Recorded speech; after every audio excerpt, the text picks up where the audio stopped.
back that down one notch. There we go. Now All I right.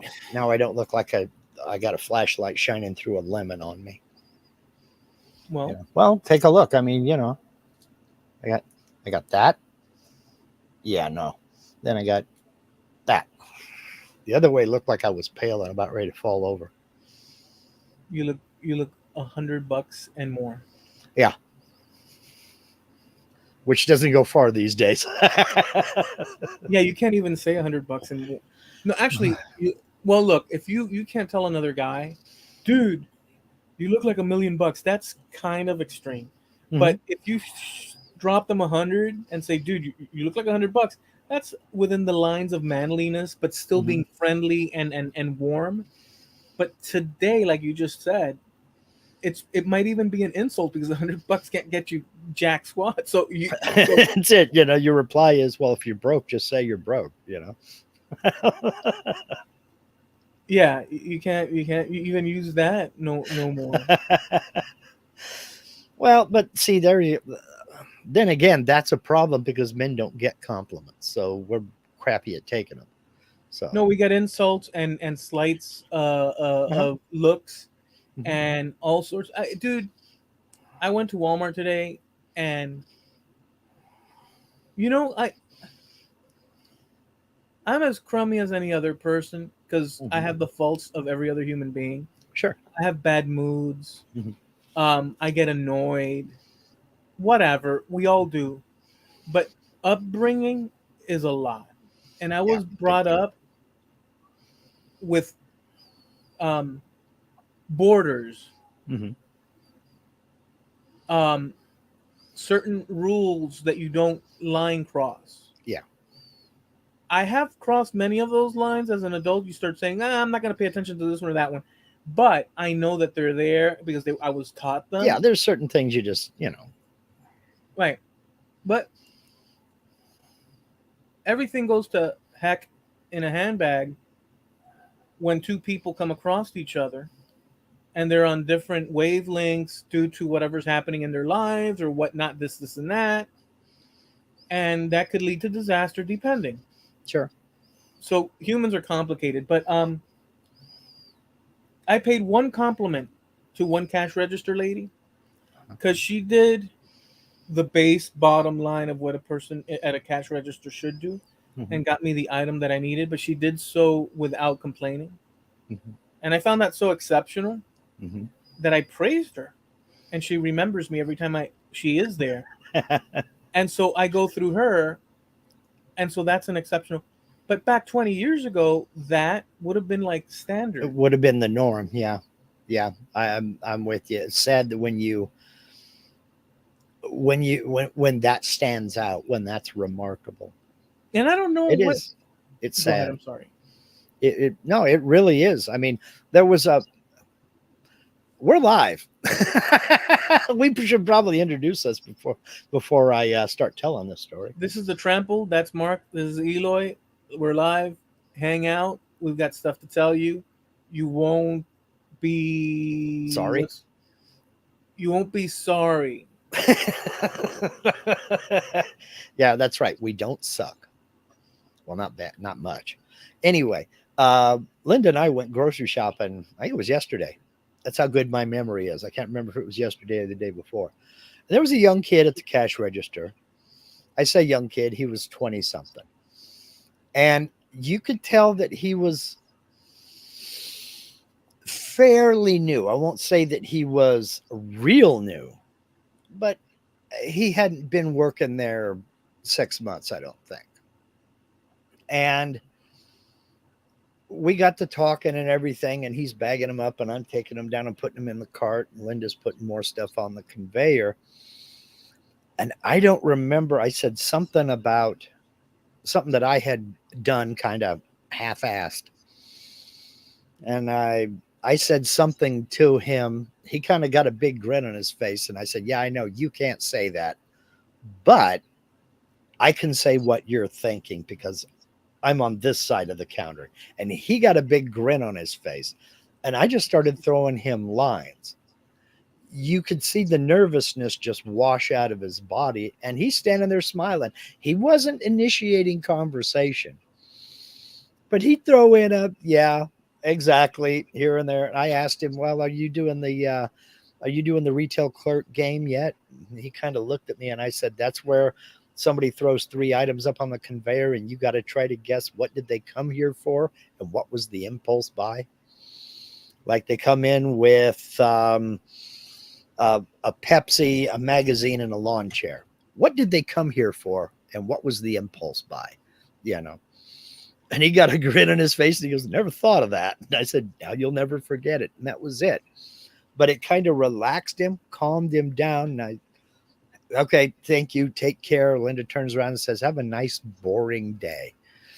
And he's like, "Oh, thank you." And off we went. But you could see that it was like, okay, these people I can spend some time with. I could relax around these folks. But it's sad that it has to be that way. You know what I mean? Where it's like you're an inconvenience at their Yeah, job. yeah. It's when I was young and growing up and got a job at the mall. Hmm. Um, in that world back then, um, so in that world back then, what I was exposed to, even though my parents had been exiles Hmm. in the '60s, and I was born of them in the '70s, I grew up. How can I say this in a so Miami is its own America. Yeah. Just like Daytona would be, or Medford, Hmm. or any number of cities or counties across the country. Hmm. There's a Americanness, Hmm. but Florida has something that has an additional thing added to it, which is a large Hispanic. Yeah. Um, but here's the thing: when you're in it and you are growing up learning the culture naturally because it just is. Yeah. And what I mean by culture, I mean just American culture, Hmm. especially through TV and Hmm. with your friends. Um, you don't separate well, or at least I didn't, Hmm. any difference. In other Yeah. words, in my mind, all my life, most of it, it's funny. I'm going to say it like this: Cubans, there's no difference between the rest of. There is, but in my mind, I couldn't separate. You may say, oh, there's obvious, like there's dishes that are different, and obviously there's language differences. Hmm. But by the time I come around, Cubans are speaking English. Hmm. Not all of them, but like I'm saying, people in their 50s and 60s. By when I'm a kid, Hmm. there were a lot of Cubans that just grew into it. Let's say, Yeah. and so early on, they just went to school and grew. So I'm. It's a weird thing. So, anyways, growing up and then getting a job in that mall and seeing all the different people coming in from many different backgrounds. Sure. And even though I had this experience of Miami, it's still a very American experience, even though there's additional influences like any other place, but I Hmm. can't tell the difference. But growing up in this, even with all that, I was innocent due to age. Hmm. On I always felt something was wrong. Like there's something more to something. I Hmm. personally had a sense of it. I just felt like, what the hell is all this or about that? But I lived a normal life. I Hmm. had questions. I question a lot of things, um, even if it's silly. Most of the time it is. But I wasn't aware. I thought that normal was the world as it was presented to me, and as I went along, I realized that's absolutely not the case. I can prove it. it's funny to even say I can prove it because I know. Here's the problem. I know that a lot of people, even at my age or beyond, believe the same fairy tale that we grew up with of how things are, considering America and um, the structures that exist in terms of like the authority and this and that, and it chips. Mhm. They go out looking for the bad guys, and they're the good guys, and that's it, Mhm. black and white. Yeah.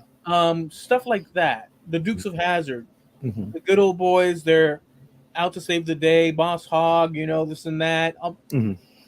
An innocence of it, but there's a fine. Then you come to realize that the world is much more layered. Yeah.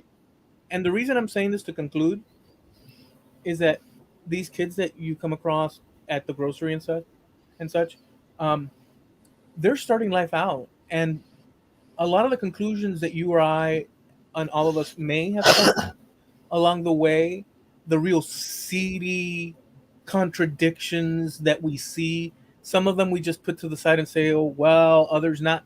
I'm one that once I see a contradiction, it's like a big splatter of paint on a Picasso. I can't not see it. Now, I don't mean that I see everything. I know I'm Mhm. also aware that I'm ignorant on most of the thing. So, I guess to wrap it up, kids today growing up don't have the background that we have. Not complete. You and I can't Right. speak for you, but we don't know everything. But we have enough traction where we know that there's a lot of bull crap, and so we kind of have that little bit of jadedness or a caution.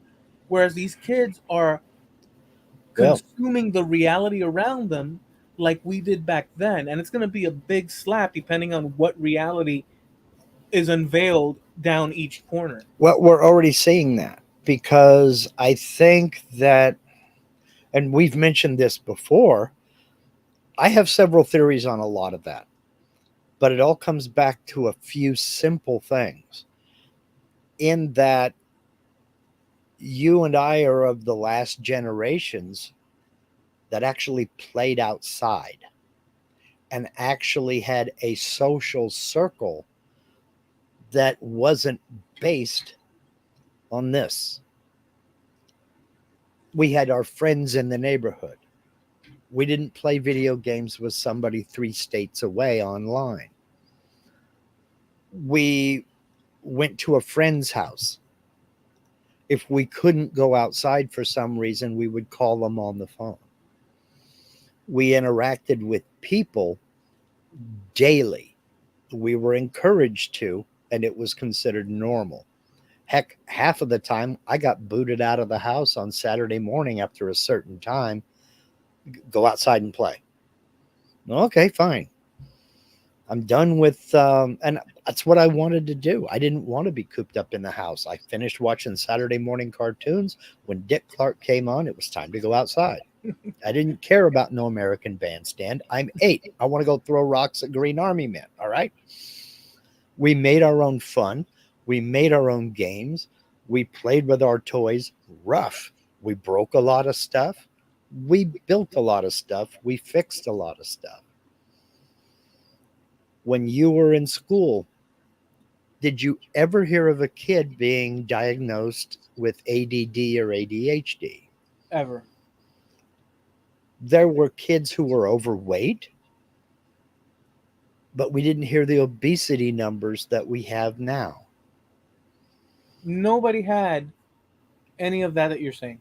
I mean, obesity, yeah, Mm-hmm. but I'm saying that none of that weird stuff that's going on now, We didn't have any of it. There was none of no it. there was no social anxiety in most kids. I'm not talking about some. There were some that, yeah, quite frankly, did have issues, but not the levels and not the amounts and not the proportions that we're seeing today. And I think it's because of we're seeing the anti-socialization of a society where the number of people who say, well, I have social anxiety issues. And it's like, I don't even know what that is.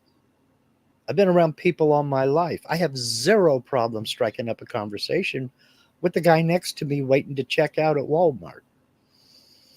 I'll BS with the guy who's changing my oil. I don't care. They get a kick out of it. Ah, here comes that old dude with the truck again. Yep, time for an oil change. And Today, I'll BS with him the whole time he's doing it. today, a Cuban, as I was walking Vigo back, Mm-hmm. um, out of the corner in front of the sidewalk from a building, comes this Cuban guy stepping out with this cowboy hat, because that's very Cuban. A lot of people don't know cowboy hats are very. I mean, they do use the fedora or the fedora. Fedora. Mm-hmm. That's old school. Nobody really uses it. No, but every now and again you'll see like some sort of Panama hat or whatever. Mm-hmm. This guy was wearing like a cowboy hat as he's walking. It just cracked me up. And as I'm walking, because I'm taking my time because Vigo's walking slow. As he's approaching, I tell the guy, I tell the guy, when you, I tell when you turn the corner, he's walking toward it. I don't know who this guy is, but I know he's Cuban guy. And as he's turning, I said, when you walk the corner, I said, oh, we got a problem now. We got cowboys coming because it looked like a sunset showdown. Mm-hmm. And he started cracking up, and he took his hand. He doesn't know me either, but it was recognized that we have a Mm-hmm. mutual connection in Yeah. terms of a cultural thing. And he went and slapped my shoulder, but in a friendly way, and he Yeah. laughed, and he kept going, like he got the joke Yeah. on the same level that it was given. Yeah. But in any other scenario, oh, so I'm saying that because that's not a social anxiety. Because all of a sudden, this is a random guy. Yeah. Um, but Exactly. but but in any other scenario, Mm-hmm. with some other person that doesn't have the same cultural little check marks, Mm-hmm. they may miss my comment as Yeah. some sort of affront. But I was bold and offered it to him because I saw it was Cuban. Uh-huh. He may not have been, but I knew because I knew. Yeah. Um, looks nothing like me. This guy was a blonde guy, green Mm-hmm. eyes. Um, he throws more towards your side. But here's the thing: blonde. Yeah. He throws towards the blonde of the scale. Mm-hmm. I don't know if you can say it that way. Throws it, but you get the point. He goes. Yeah, I do. Yeah. He tips to the blonde. Um, but I knew that he was Cuban because there's all Yeah. combinations of Anyway. things, and that's why I was bold enough to say it. Yeah. But if I would have been wrong, Uh-huh. that may strike a random person with a different cultural thing as But something maybe offhanded. but it's also body language, inflection, Yeah, I knew. smile on your face, and he knew. That's the whole point. It's just like I can look at a guy who is older than 45 years old, and I can say a certain thing to him that I couldn't say to a 20-year-old. Number one, they wouldn't get the reference. Yeah, they wouldn't understand. They wouldn't understand what I was talking about.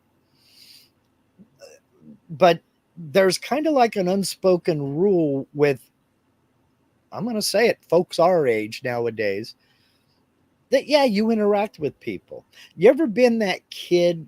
Think back over your childhood. You ever been that kid that suddenly you're in a playground with about 15, 20 other kids, and you don't know any of them,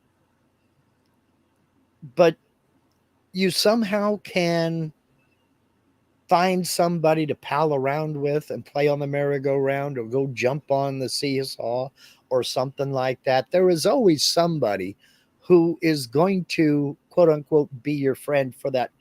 However, the playground at the drive-in movies, for example. I don't know these people. They're not even from the same city I'm in. You want to go get on the merry-go-round? Yeah, sure. All right, let's get it going. Both run in a circle and jump on and try like hell not to get thrown off. How we survived, I don't know. But we were used to being social with people we didn't know. And we were outside. We were running and ripping and tearing. We were sliding down grass hills on cardboard. We were down at the creek trying to see who could skip rocks the furthest. We were throwing rocks at our Green Army men that we spent 30 minutes setting up and trying to destroy in 5 minutes, or less. We were out doing and playing and getting in the dirt and having an absolute blast doing it. building ramps so that we Yeah. could jump. Jump your bike or jump your friend's bike if you didn't want to mess yours up, you know. So burning off a lot of energy constantly. Yeah, there were every group had a fat kid. I was the fat kid in my group. I grew into it, but I would put on weight and then I'd have a growth spurt. And then I'd put on weight and have another growth spurt. Somewhere along the way it stopped the growing thing and I just kind of stayed at one weight. But there were no obese people. There were no sick kids. No. You know, there and there wasn't any real social anxiety that I can ever remember. And it was all simply because we were outside playing with these people. There were awkward kids, Sure, there were. and there were kids that people others picked on. I do Yeah. remember, it's a funny thing. I mean to harp on it, but I don't mean to be outrageous at the same or uh,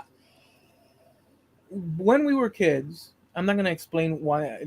I'm not going to explain the explanation of the explanation. I'm just going to leave that Okay. out because I do that a lot. I feel it's always necessary, but screw it. I'm forcing myself not to do that, and I'm still doing it now by explaining myself. Okay. Um, Back in the day, the concept of us kids, we were just all kids. But I remember that an influx of Nicaraguan kids. Mhm. And the Nicaraguan kids. And we were all the American kids. We weren't the Cuban kids. But we're Cuban kids or descendant of or whatever. Uh-huh. But we didn't even think in those terms because the lines are just blurred. It's just a weird Yeah. thing. Sort of like what I was talking about before. Where it's all happening. So in your mind, there's no delineation of anything. Yeah. Plus, that background is the majority. I was Uh-huh. about to speak French right now. The majority. I was about to say Uh-huh. some French thing. Um, but then the Nicaraguan kids came, and I remember that there was a little bit of hostility at the tribal level.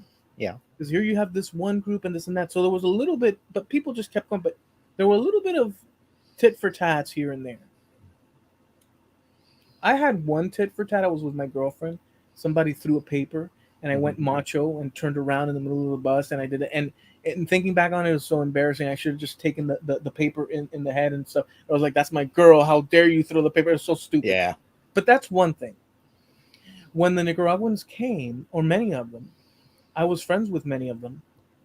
There was this one kid that had bullied me that I let that I was taught never to lay a hand on anybody, Yeah. flat out. Like I was literally, and I never had the will or the want to hurt someone because every time I see someone, I know they're a different person, but anything I do to them, it's like, what if that could be me instead of them? Yeah. So why would I do something to somebody that I wouldn't want done unto me? Yeah. Now that's a very Christian Mhm. concept. Maybe it's further than that, but for my purposes, there's nothing more further. Yeah. Um, just culturally as well, Christian. That's Mhm. the world we come from. I Yeah. can include you in it because even though we may, I'm being bold, but even though we may or may not practice in one place or the whatever the Yeah. heck, we still derive from a society Mhm. that some people have have have have given it the name of Western society. Mhm. I find that pretty broad. Some use it for exclusion. But in any event, there was this bully, and I never. But I put him to in his place one time. I mean, I just went like that, pushed him in front of a crowd, and he went slipping. He hung by his backpack because I pushed him against the bus. The Mhm. bus driver was sitting in there, and everybody went oh, and I pushed him, and it wasn't even super hard. It was hard enough. I just got fed up with the guy, because he just kept going, and so I pushed him. His backpack got slung around the visor of the bus, and Mhm. he hang there like a raggedy Ann, like Yeah. you know, scuttling with his feet, Yeah. and it was hilarious. It was so embarrassing for the guy. Mhm. Um, he never looked at me. Every time I'd see him, he'd turn his head and walk the other way. But it took me doing that Hmm. in order for him to stop. Well, the minute you stood up for yourself, you weren't fun anymore. Right. But I was taught totally opposite. Well, I Okay. was taught you defend yourself if you have to, but don't be a jerk. Don't I go wasn't around even picking fights, you I know? wasn't even taught that. I was his son, just come to us, this or that, or speak with a teacher, but you do Well, not I hurt was other I people. was told the same thing, but I was also told that if it comes down to it and you have to defend yourself, defend yourself. We never got that far in conversation. Yeah. The rule was you don't hurt other people. Mhm. Okay. That's what I learned. And I took that to heart. But at the same time, I felt it too. Mhm. Yeah. Why would I impose myself by force on another person? Yeah. Yeah. Why? What right do I have? Even as a kid, I understood that. Well, But in any event, one time that same kid, there was this a group of Nicaraguans, and for no reason that I know of, and this kid was tall. The Nicaraguan kid, he was a tall kid. This other bully, the one that I pushed, mhm. had put glass bottles in his backpack, and the backpack was that burlap type backpack. Yeah. It wasn't that plastic liner thing that they have Mhm. now. And he came, and as he was walking out from school, he smashed the backpack over his the Nicaraguan kid's head, and blood started falling like Yeah. water. And he ran a little piece of crap, that little piece of turd crap. Mhm. Um, I hate that. I hate that worldview, that psycho, that piece of crap. In any event, he did that to this guy, and I came up to the guy and I held his head. I didn't know this. I knew this guy just from sight, but I saw a wrong, so I came up to him and I said, "Oh, dude, are you okay? This, and that." Um, and he was dazed, man. He could have Yeah. killed this guy. Yeah. He could have killed this guy, this little piece of turd. Um, and horrible. And anyways, there was little things like that, but there's always a sicko or a deranged or some sort of psychopath or some sort of little creature from the Black Lagoon that's in the mix of things. Um, but as a whole, these new groups that came in just integrated. But there's always subtle little Sure. tension. Sure. There's always going to be that one guy who thinks he can get away with anything and who's going to be the bully, thinks he has something to prove. And I don't know, standing up to him and just letting them know that you're playing with the wrong guy. Once they know they don't have you cowed, you're not fun anymore. They find somebody else. Yeah, And eventually they run out of people to try, and you see the coward that they really are. at home, who knows what this kid, the bully kid, Mhm. how he was.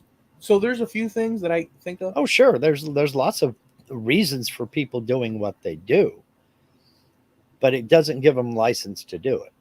No, I'm saying if you're at home Mhm. taught to be a scumbag, Yeah. maybe they're not in. Maybe the parents aren't intending for him to become a scumbag, but their behavior because they don't have the wherewithal. They Hmm. were taught poorly as well. Yeah. They pass that on to kids. So if you Yeah. get like a nation of people acting poorly, what you have is a huge freaking problem. Hmm. Because we're passed on certain things, and you accept certain things. Because are you going to go against the authority of your parents? They know best, or they treated me like crap, so I'm going to treat other people. Who knows Yeah. what's That behind? that's more common than the other. That's more common than the other. The kid who's usually a bully is usually getting bullied at home. Yeah, and It's so, not always, of course, but that's more common than not. but this is not. These are not the conditions that people should deal with. I Of found course not. another palmetto bug, but it escaped. I looked at it, and it didn't look at me, but I guess it I think it looked at me because I turned my head. It stopped and it went. Pachoo! So maybe it's like the instinct is saying I'm about to get stung. So I haul ass. Yep. All I did was No. look at him. Well, sometimes that's all it takes. You're not fun. He was trying to bully you, and you stood up to him. Oh, the roach. Yeah, it's like I see you, and it's like, oh crap. All rules go out the door in that situation. Exactly. I'll give you an idea. I'll give you an idea what I'm talking about. Not getting the reference. You remember this reference from Greg? Manly, yes, but I like it too. Does that I ring a don't. bell? No. Let me try it with the accent and imagine a woman's voice. Manly, yes, but I like it too. I have no freaking idea. It sounds like Irish, but Yeah, no, that's yeah. Sounds more like a Dutch or like a sweet that was Sweden. yeah. My inflection, my voice didn't drop into that California. Yeah. No, that was one of the slogans from Irish Spring, the soap. The Irish what? Irish Spring soap. Oh, That's a okay. manly scent, and the woman would take the bar away and go, "Manly, yes, but I like it too." Now I remember. Yeah, it's been a while since these things. Now you say that to a 20-year-old, and they're going to be like, "What?" You Well, know, I mean, I guess in contact, I mean, yeah, there's a lot of stuff like that. like if I walk into a room and I say "plop plop fizz fizz," I hear someone over in the corner. Oh, what a relief it is! It's like, okay, I can talk to you. I'm heading over in that corner. Yeah, that's Alcatrazers, Alka-Seltzers. Yep. But um, what was the one?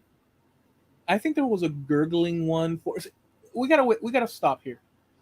Um, there's a problem too.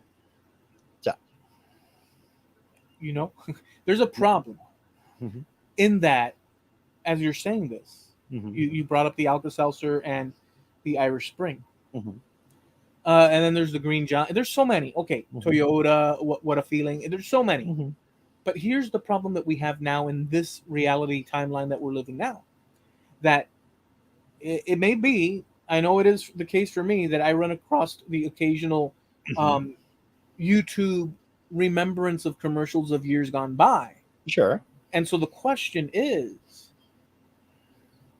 chicken or egg because I know I saw stuff back in the day, Mm-hmm.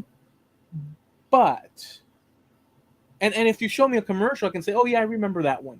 Mm-hmm.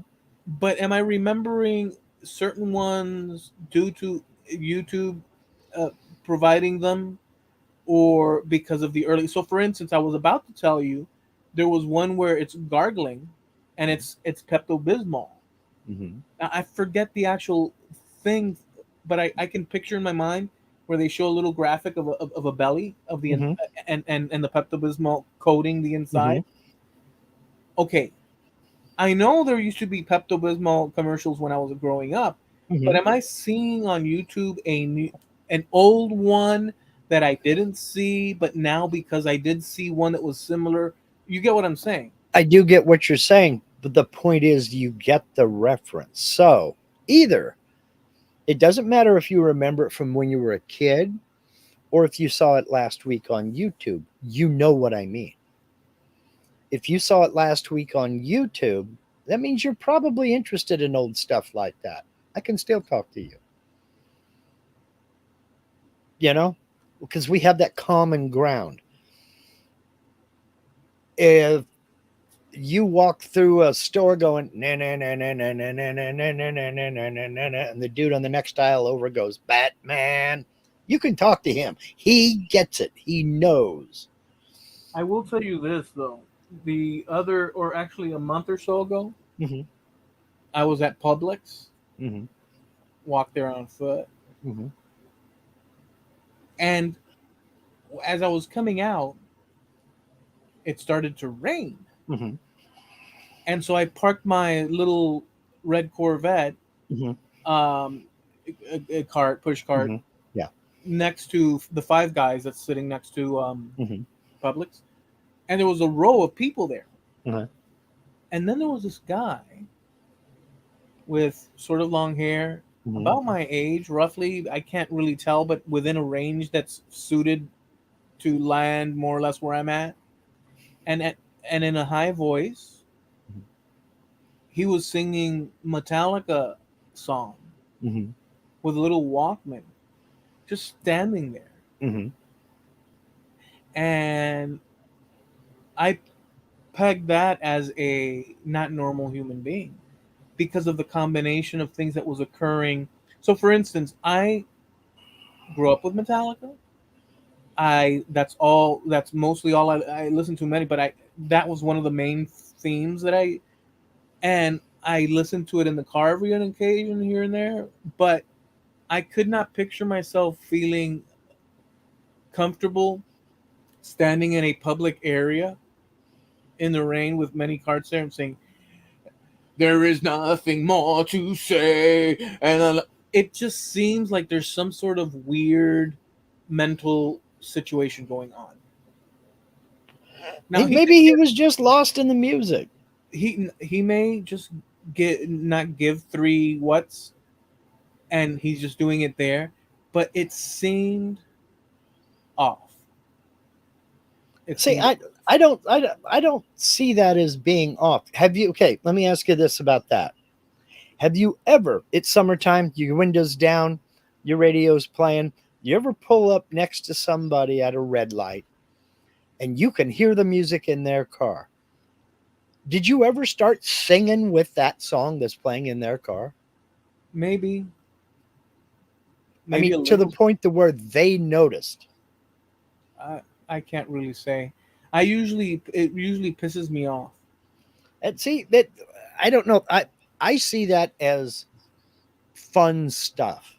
I mean, if I pull up next to somebody and Back in Black starts, dun, dun, dun, dun, dun, dun, dun, I'm going to look over and I'm going to make contact, hoping he looks over at me and make eye contact, and we're both going to start singing at the same time Brian Johnson does. That's that camaraderie, just kind of a, yeah, all right. Light turns green, we both go our separate ways. If it were in the country, Hmm. but in a place where there's plenty of cars with all their different music, all Hmm. I want is for everybody to stay away from me. Well, it doesn't happen every day, but it's just one of those kind of serendipitous things where, oh, that's a killer song. Turn this thing down. I'm gonna jam with him for a minute. You know. I could see that in a place that's less populated, Mhm. and probably some people do it here, depending on whatever. And I Mhm. have heard cool music coming from other cars, Mhm. but I'm just saying that it's too. I just try not to be invasive and stick to myself Yeah. in terms of that, especially on the road, because you don't know Yeah. who the hell's in that car. No, you don't. Absolutely right. So if I'm standing there in your situation, underneath the awning, waiting for it to stop raining, so I can start carrying my stuff home, and there's a guy over here rocking out to Metallica, it's like, man, you're a hell of a lot more entertained than I am. Rock on, brother. And Oh no, I didn't yeah, say anything to the guy. I oh just no, thought to myself, imagine this that you guy's did. mentally. There's a potential that this guy's mentally disturbed. It's like And imagine coming to a dinner wearing your bathing suit, or just something that's out of place, or somebody laughing at the wrong time, like "Hey, yeah, so Mark, let me it just feels at that level oh, of okay. it's out of place. Well, Like if I did that. you know what the guy looked like, and I don't. So I mean, maybe there was a problem there, No, I but think you're Mark. To be honest with you, yeah. Just imagine that, just out of yeah, nowhere, something that just flips. Well, number one, you know me, so if I did something yeah, like that, that would be out of character. it would be out of character that something ain't right. Mm-hmm. Um, unless I'm farting around, which I kind of am. But if I Yeah. was doing it serious, like just out of nowhere, yeah, Mhm. Mark, this, and that. So yeah, Mark. Well, I, we all dance to the beat of our own drummer, and if this dude wants to rock out, rock out. I'm not saying that, No, I know you're but not. I identified Hmm. the moment as just something off. I mean, just off. And you may be 100% correct, but I mean, you know, what are you going to do? There's equal chance that you're right and wrong at the same time. So, I mean, but nothing happened. So, hey, as long as So you're feeling the music, go for it, brother. so the problem is it's not the music. The Hmm. music is just the vehicle that allow. So I'll give Hmm. you the psychology of it. Here's the Well, thing: when you're, let me just say this before hmm. I lose it. When you're in a situation or a moment with people, and you're exchanging ideas and this and that, you there's a playbook. It's not an official playbook stored in some place, but it's a societal level playbook. And there's certain things that don't comport with the moment at hand. And we've touched on this when it came Yeah. to tattoos and such. This is kind of falling into that kind of thing where Hmm. when something doesn't align, It's out of place. when something's out of place, one I Hmm. tend to realize it, Hmm. make note of it, and stay away from that. Simply put. And that's all comes down to judgment. Yeah, Judgment's what keeps you safe. So, yeah. It also goes to that. A few weeks back, we talked about that video clip where a guy comes around with two photos, one psychopath that looks nice, and the other hmm. one like a scruffy, but they're like a world traveler of helping trees and I don't Yeah. know what and feeding the poor. I don't know whatever. And And the other dude's a serial killer.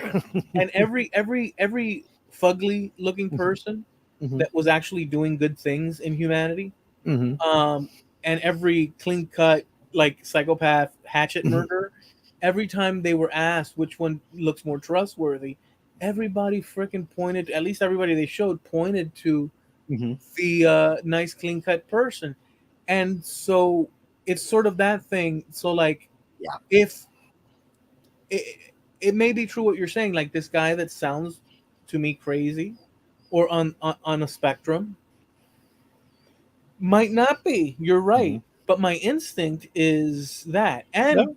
furthermore, if it's a nice looking person, male or female, whatever, but they're clean cut Hmm. and contained, I'd be more leaning towards thinking that they fall within the norm, but they might very well be a freaking Well, ass. sure, but I mean, but it's a roll of the dice no matter what you do. I mean, the person sitting across from you in the doctor's waiting room may be the guy that's got to go off next week for no reason whatsoever.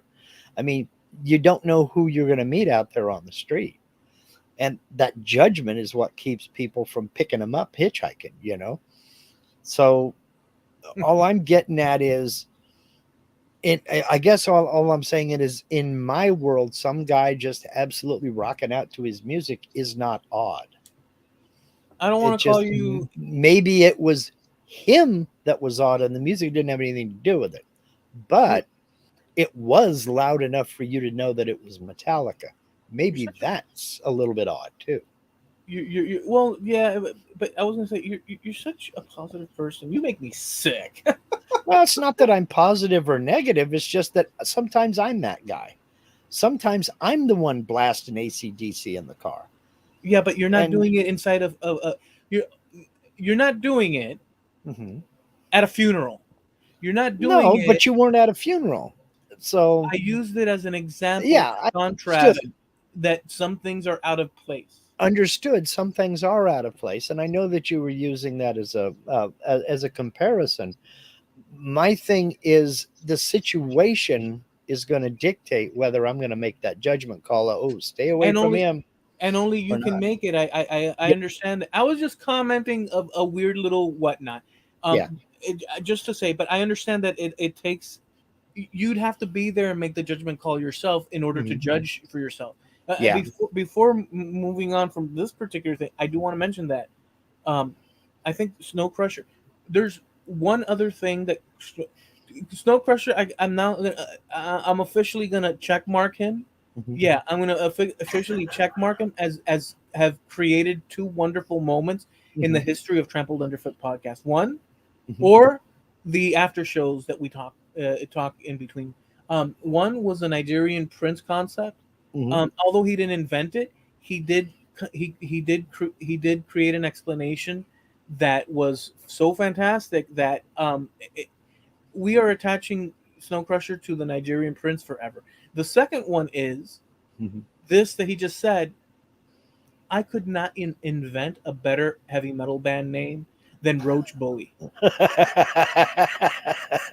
I love that those two Roach Bully. That sounds Mhm. like a freaking heavy metal band right there. I love it.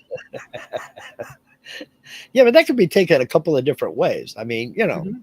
just saying. No, And yeah, you that's could. why. Oh no, that's also I did. It did cross my. So it could be brunt, Mhm. or it could mean that you're in a circle in some hippie commune, Yep. and you're the one bullying those roaches, and not allowing others to partake. It could Mhm. even mean that. It's sort of. I like it. I like it. He probably left and doesn't know that we're talking about him. So Oh, he's now's the still there. time. He's still there. Now's the time. Now's the time. Let's lay into Snow Crusher. What you mean we? What do you mean we pale face? Yeah, I mean, you know, heck. Anyway, um It's a how we shame. got on that, I don't know. It's a shame he didn't catch that. But uh, some guy singing outside the store is strange. What about someone sitting in a park with a guitar singing Kenny Loggins? That is true. However, that comparison that you made, a park and a guitar, just like a park and a picnic, or a park and people skating. Mhm. Um, I I will grant you that a park, me with the guitar and singing a Kenny Loggins song with a camera is a trifecta that's off the off the beaten track. So you're right, but if I'm sitting under a tree at the park singing, "There is nothing more for me. I am here to do PP," and I'm singing a rock heavy metal song out loud, or I'm doing it next to a picnic that other people are having, Mhm. something's not adding up there. I would Yeah, consider that off. yeah. Me recording a video, there's an actual like method to the madness at the park when I did that. No, but Steve Nealon, let me just finish off with this. When I did that video, let me be forthcoming here. Don't think that when I went there, I didn't feel embarrassed as hell. But I had a goal. Here's the thing. It's the thing. I had a goal to record an ambient sort of like park vibe Mhm. so that it matches sort of like a Kenny Loggins type. Mhm. Um, so that's. But I went there embarrassed as heck, and the takes that I was doing, I had a little remote control to turn the camera on the thing.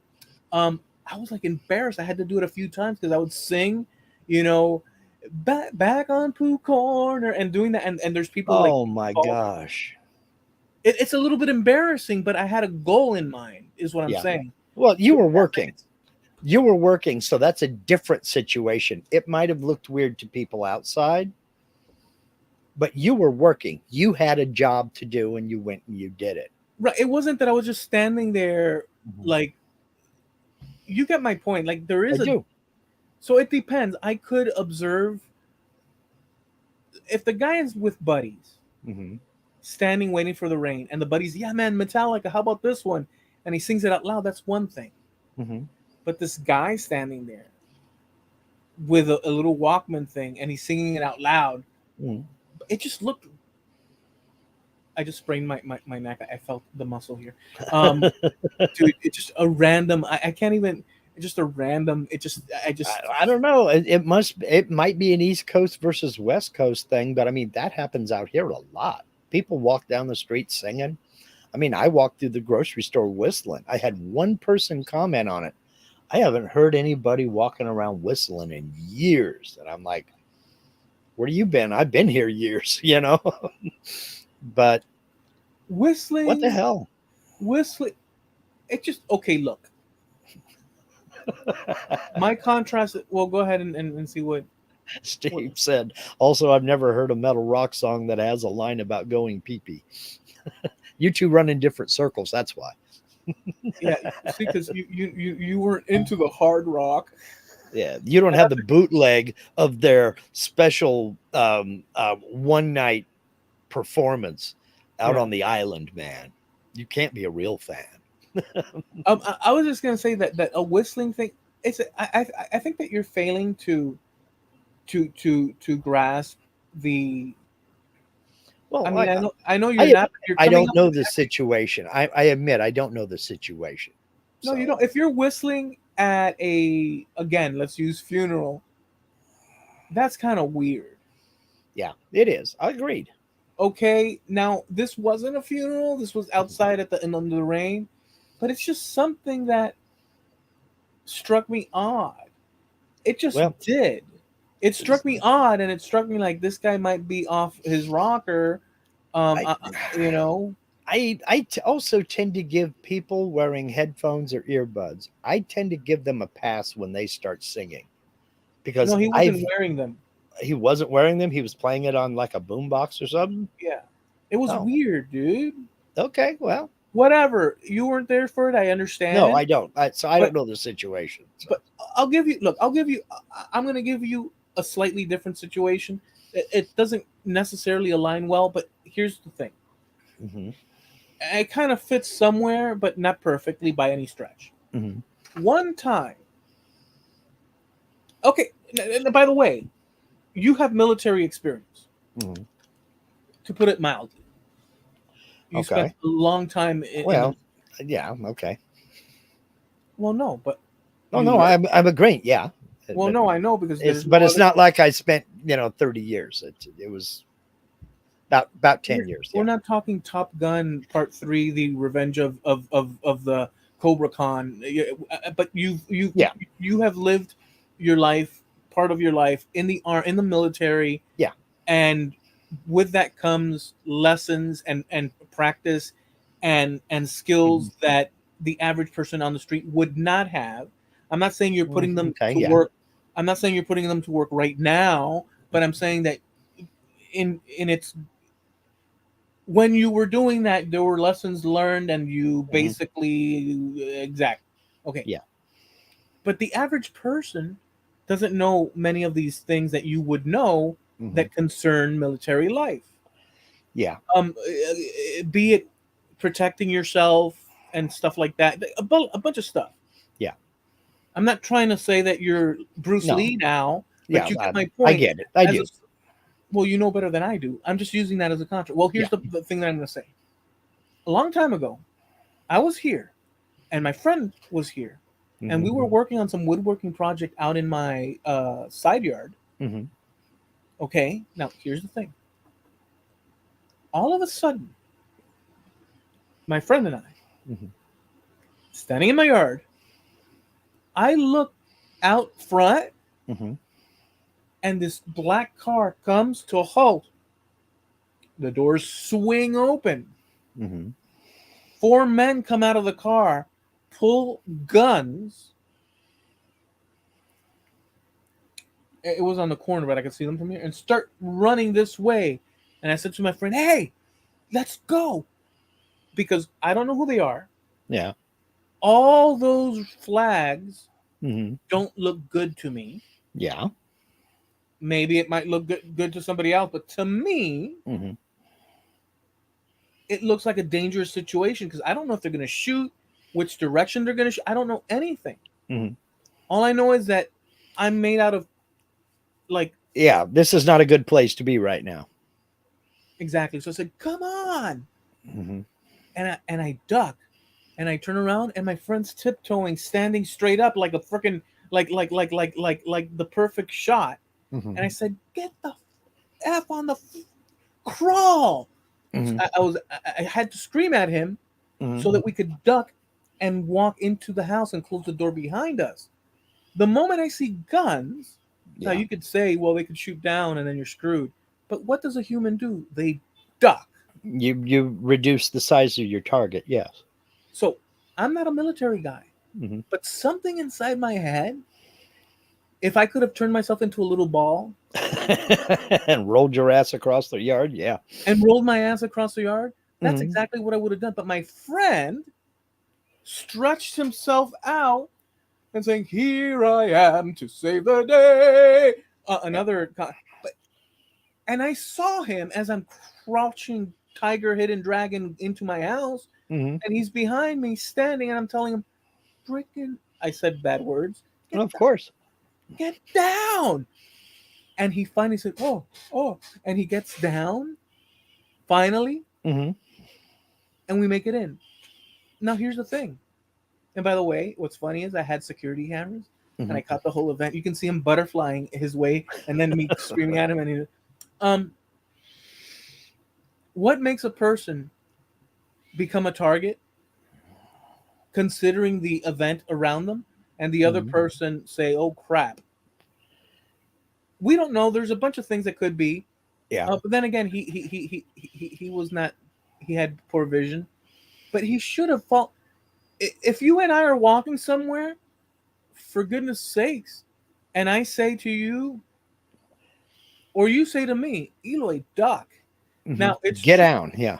It's you're right. Well, I that could turn around and say, "What are you talking about, Mark?" And then the brick hits my head. That could happen, but it's like I don't know, man. I don't know. well, You get what I'm saying? that is a part of training, and that's a lot of what boot camp or basic training, whatever you want to call it, is all about, is teaching you to react immediately without questions. You saw the threat, you reacted to it. Your friend didn't, you grab him and you yank him. Get your John Wayne ass down. Yeah. Who are you, dude? Get down. Get on Hmm. the floor. Eat the grass. Yeah, don't ask Like me why, just do it. There's plenty of time for why later on. yeah. I'm not here. So, We're not playing patty cake. Patty cake. Get the hell mhm. down, Yeah, dude. And you it's don't know if those are cops raiding a house with a search warrant. You which is don't what know if those are guys getting away from a search warrant. exactly. I thought, since I don't know instinctually, whatever the hell it is. Yeah, there could be papers to sign. I'm out. Exactly. Well, now, however, my friend, who knows? It's like, so I'm saying, what la land are you living in, dude? Yeah, I put myself in predicaments before Dude. that were iffy, but I knew I was being stupid. Mhm. And I don't do those often. I think I've done them often enough. But the point is, if there's danger, do the thing that reduces the danger. Yeah, And get and away from it. Yes. and I've had that problem, Mark, Hmm. with certain girlfriends where something I can't be as specific. I'd have to sit and think, but where I told them, "Hey, do this," and they just stand there, what? And I'm like, "Are you kidding me?" And it was a situation. It's like, what? Yeah. You have to at some point, the person that you're with, be it a friend, a buddy, a girl, this or that, you have to. It's not like we're playing hide and go seek Well, and and it's not like you tell him to stop, drop, and roll on an hourly basis. This is not something you're known to do. yeah. So react, Hmm. react, because you're trying to reduce the probability of someone getting hurt. Yeah. Nope, nope, nope. People are like, huh, That's called huh. situational awareness. And you were talking about things that military training and this, that, and the other. That's one of the things they teach you is situational awareness. I don't think I've even admitted this to Linda, but for many years after being in the Army, I was uncomfortable sitting in the middle of a room. I preferred to have a wall at my back. I don't know why. I can't tell you why, but I did not like being exposed behind me where I couldn't see what was there. Yeah, I preferred if we were going to sit in a restaurant, I looked for a corner booth if we could get it, yeah. you know, You know what you because sound like? You sound like the Godfather. situational awareness, man. You know what you? I can keep an eye on what's going out Are here. you sure you're not? I Are didn't you? think there was a threat, and it took, I'm not kidding, it took 10, 15 years to get out of that. You're Vito Lindsay Corleone. No, not at all. I mean, And we're gonna sit in the corner. yeah. We're gonna sit in the corner, everybody. Hey, Uncle Mark, why are you talking like a Italian mafia guy? Don't Don't question. worry about it. Don't worry about it. Whatever, Bring me some more but sausage and peppers. yeah, bring some more sausages. Everybody, shut up. What happened to No, Uncle Mark? not like that at all. It was just it's kind of a defense mechanism. It really is. But we Tonight, pick up on a lot of that. We pick up on a lot of that stuff without even knowing that we're doing it. For instance, were you ever taught that when you're walking with a girl down the sidewalk, you push her out the side. Yeah, no, you should be on the side closest to the street? Were yeah, you ever taught that? yeah. I wasn't taught that, but it's natural. It, I don't know if Linda's ever noticed it or not. If we're walking out of Walmart and there's a car coming from this direction, but not from that direction, I drop back behind her and I get on this side. If we're walking down the parking lot aisle on all the way over to the right, I'm all the way over to the left. Nobody ever told me to do that. I was never taught to do that. It just seemed natural and instinctual. I don't know why, Well, but I noticed myself doing it the other day when we were grocery shopping. because for thousands of years, your ancestors, as they were walking down a street somewhere in London or who knows where, as the chamber pots were being tossed and flung out the things, generationally, the Lindsays learned to keep the ladies in the thing, and it passed She's along. closer to the wall, so it would hit me and not her. Right. Yeah. Well, And then you would turn around and you'd say, "You think my shit don't?" Oh, quick sorry. quiz. Quick quiz. Do you know what they used to yell out the window when they emptied the chamber pot? Incoming, No. Gardy outgoing. Gardy Lou. If you heard Gardy Lou, you threw your back up against the wall. Didn't matter what side of the street you were on. Something was coming down and you didn't want to Oi, be in it. oi, Pete. Yeah, Russell. Did they just throw down a can of corn? They didn't even ask that question because they knew what was coming because they probably did it earlier that same day. Gardy Lou. Shepherd's pie this evening, I. Yep. There you go. Pie in the face. If Terrible. you ain't careful. But it's just one of those things. I was never taught that.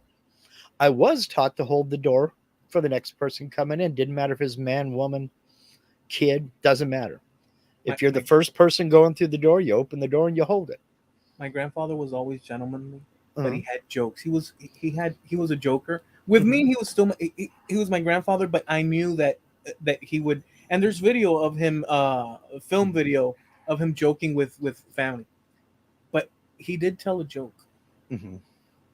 to piss people off, and he'd come up to me, and my grandmother would be standing there, and Mhm. he'd say, "Listen to me. You never," and my grandmother's listening, "ever lift your hand to a woman." It works even better in Spanish because there's terminology, but I'm going to say it in the Mhm. English version. And he says, "You never lift your hand to a woman." And I nod, and my grandmother's happy. And he says, "You always drop the hand. You let the hand fall." And my Jesus. grandmother would get so angry, and my grandmother could push back. She was, they did it jokingly, but it was one of those jokes because it's known that you don't raise your hand to a woman. In other words, you don't hurt a woman.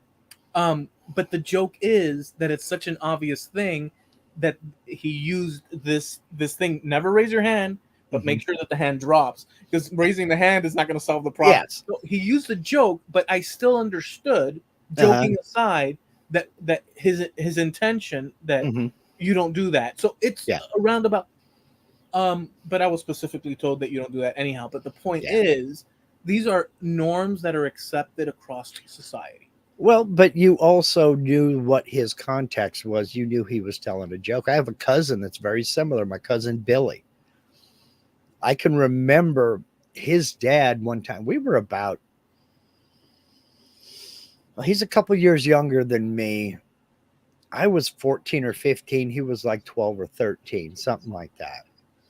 And his dad said something, well, you never raise your hand to a child like that. And Billy says, yeah, it exposes your midsection, and that's where he's going to go next. That's the same type of And joke. it was just like his dad looked at him like, when these people leave, I'm going to kill you. and, and I'm sitting there trying not to bust up laughing. My dad, he couldn't hold it. He just starts laughing.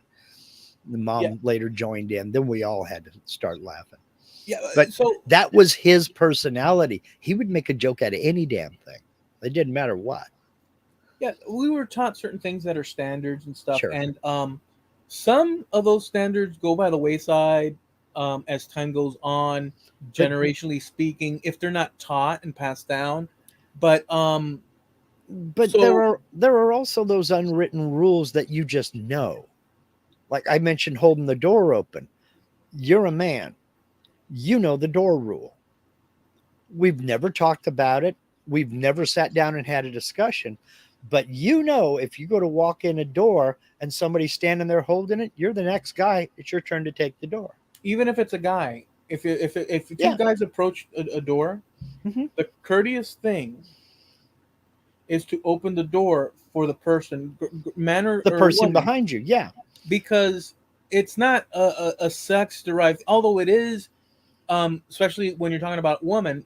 But But if it's a guy and you both mhm, approach the door and yeah. you're closer to the handle, you don't rush in front of him. No. You And open the door slam and the allow. door in his face, you open and let him in. I mean, Mhm. we're going to get to the cash register on our own times. It doesn't matter if you're in first or me. I don't care. This is correct behavior Hmm. according to the world we left behind. Well, but the other rule, what I'm getting at is you're walking in with your mother, your wife, your girlfriend, whoever. You, there's somebody holding the door, and you stop, you let her go first, then you take over the door and let her go first, and you look back. If it's a lady, you hold the door. The next guy that comes along, he knows it's his turn to take over the door. You're not the doorman. It's not your job to stand there and hold it for everybody. The next guy in line knows it's his turn to take the door. We never discussed this. I was never taught this, but every guy knows this. It's just how society works. Yeah, I think some of these things do need to be taught because we're not as social as we used to be. And I think that's the real shame. And I think that's my overriding theme on all of this is we're witnessing the anti-socialization of society. People don't know how to be around each other because we're not around each other. You can live your entire life without ever speaking to another human being. It's real easy to do these days. Pull up to the gas pump, you pump your own gas, put in the card, do this, that, and the other, get your receipt, and you leave. You jump on your phone or on the computer and you order a pizza. You go pick it up. It's sitting there on the counter. Okay, there's the pizza for Eloy. You grab it. You've already paid for it. You don't talk to anybody. We don't have to make contact with people anymore. So when we do, we don't know what the hell to do. Yeah, well, I've done a good job at trying to do just that, but in Miami, it's kind of difficult to do. And if your car's on the fritz, um, doubly so Yeah. because you have to get up on the bus and do and this and Well, that. but you may be on the bus with other people, but you're not sitting there singing kumbaya with them and having a sing along, you know. You're in your world, they're in their world. They may be ignoring you, you're probably ignoring them, and that's the way it is. I mean, Hey, let me go back to this is going to be like from left field, but going back to I told you about the guy turning the corner with a cowboy hat, and I knew yeah. he was, and that he leaned towards the blonde of the scale. Let me give you a reverse that happened to me riding the bus not a week or so ago. Yeah. I'm sitting in the bus. Now get this one. Mhm. I'm sitting in the bus, and it stops. along its track. I guess it was coming back to Sweetwater, and an African American or an African gentleman gets on the bus, tall gentleman, and he pays, and I'm sitting there, and he just gets up, and he tells the driver, the bus driver, the chauffeur, in English, he says, "Look, I'm looking to get off on such and such, and this, and that." He says, "Oh yeah, just we'll make one more stop, but you're gonna have to walk a little bit." But the bus driver didn't give him to my because I'm listening. You can Mhm. call me nosy, but I'm just sitting there and I'm Yep. listening to them talk. Sometimes you can't help but hear. And he gave him the information, but if I were given that information, I would figure it out. But it still could be better addressed, like better Yeah. laid out, so that you know directly how to get there. And so once he finished the conversation, he stepped back, the guy that had jumped on, Hmm. and I told him in Spanish, Hmm. "Señor, what you want to do," I'm just saying how I would have said it in Spanish. What you want to do is once we get to that stop, it'll be 2 blocks in. Hmm. So you're going to have to walk a little bit. Or I said, not señor, I said, there's a word called caballero, Hmm. which it's gentleman. Hmm. So it's kind of like saying gentleman, Sir. but, Yeah. but it's singular. So I don't know Hmm. how gentleman would be said singularly. It's kind of comparable to saying, "Excuse me, sir," something like Yeah. that. Yeah. Okay. But in Spanish, you can use it, and for some Hmm. reason, it works singular. I don't know why, but whatever. Hmm. So I said, "You wait, you," and I told him in Spanish, Hmm. and he turned around and he told me a perfect Cuban thing. Oh, thank you very much in Spanish. Hmm. And the point is that, likewise, I knew that guy was Cuban. Oh, by the way, he's Cuban. Hmm. Um, so I knew he was Cuban. Total contrast, appearance-wise, to the other guy that was Cuban. Hmm. But I knew it was Cuban, that he was Cuban, and he answered me in what I recognize. He's Cuban. Hmm. So my thing is talking about you don't know where that comes from when it comes to things that we learn and this and that. Yeah. How is it? What are the little signs, or what gave me the confidence without knowing any extra information other than the guy getting up? He spoke in English to the guy, Hmm. and I was bold enough to have the confidence to respond to him in Spanish, and it turned out to be right. So Well, how does that happen? Where do we get that instruction from? I'm not trying to be mystical here. I'm just trying. no, because what I'm thinking is just because of what you've told me about the environment that you grew up in, that's not out of place. That is very common. Yeah, That you. people Yes. that you would not expect will turn around and just start speaking Spanish to you, Yeah. and you're just like, "Oh, okay." Yeah. It might be out of place, like let's say somewhere in Nebraska. Hmm. Maybe it would be, or Yeah. depending on where you're at. But like in Miami, it's like flip of the coin, man. Yeah. So it's kind of that thing. But how? Because just the same, he could have Because you're just. used to it. I think it's just, There's certain. environmental. You're used to it. Yeah. Yeah, there's certain little things that you Hmm. don't just. But it signals in your brain that says this is what this is. That's what that's. You Yeah. could be wrong. Like I could have been wrong, but something leaned me Yeah. to have the confidence to tell him X, Y, and Z, and it happened to pan out. Yeah. Yeah. He could have turned around, looked at you, and said, "Brother, I have no idea what you just said." That could have been, it could have been, very well Yeah, have been. it's But true. it's your 40 plus years of experience in that area that Yeah, said, "Yeah, no, this guy speaks Spanish." yeah. It's an incredible. But now, if you were to take me Hmm. and place me, I don't know, in California, Hmm. I couldn't be that bold because there's too many variables that are Right. You outside. don't know the area. You don't know. Yeah. You don't know that environment. Yeah, I'm outside of a thing that really might not, Yeah. a place where it might Well, I it's might be sticking my foot in it. it's one thing if you hear an accent and you think this guy speaks German and you start speaking German to him. It's another thing if you don't hear an accent, but you just know. And that may be the same kind of thing that made you think that guy singing Metallica out loud was off. There's something strange about this guy. It may be the same sort of a vibe. You know what I I, mean?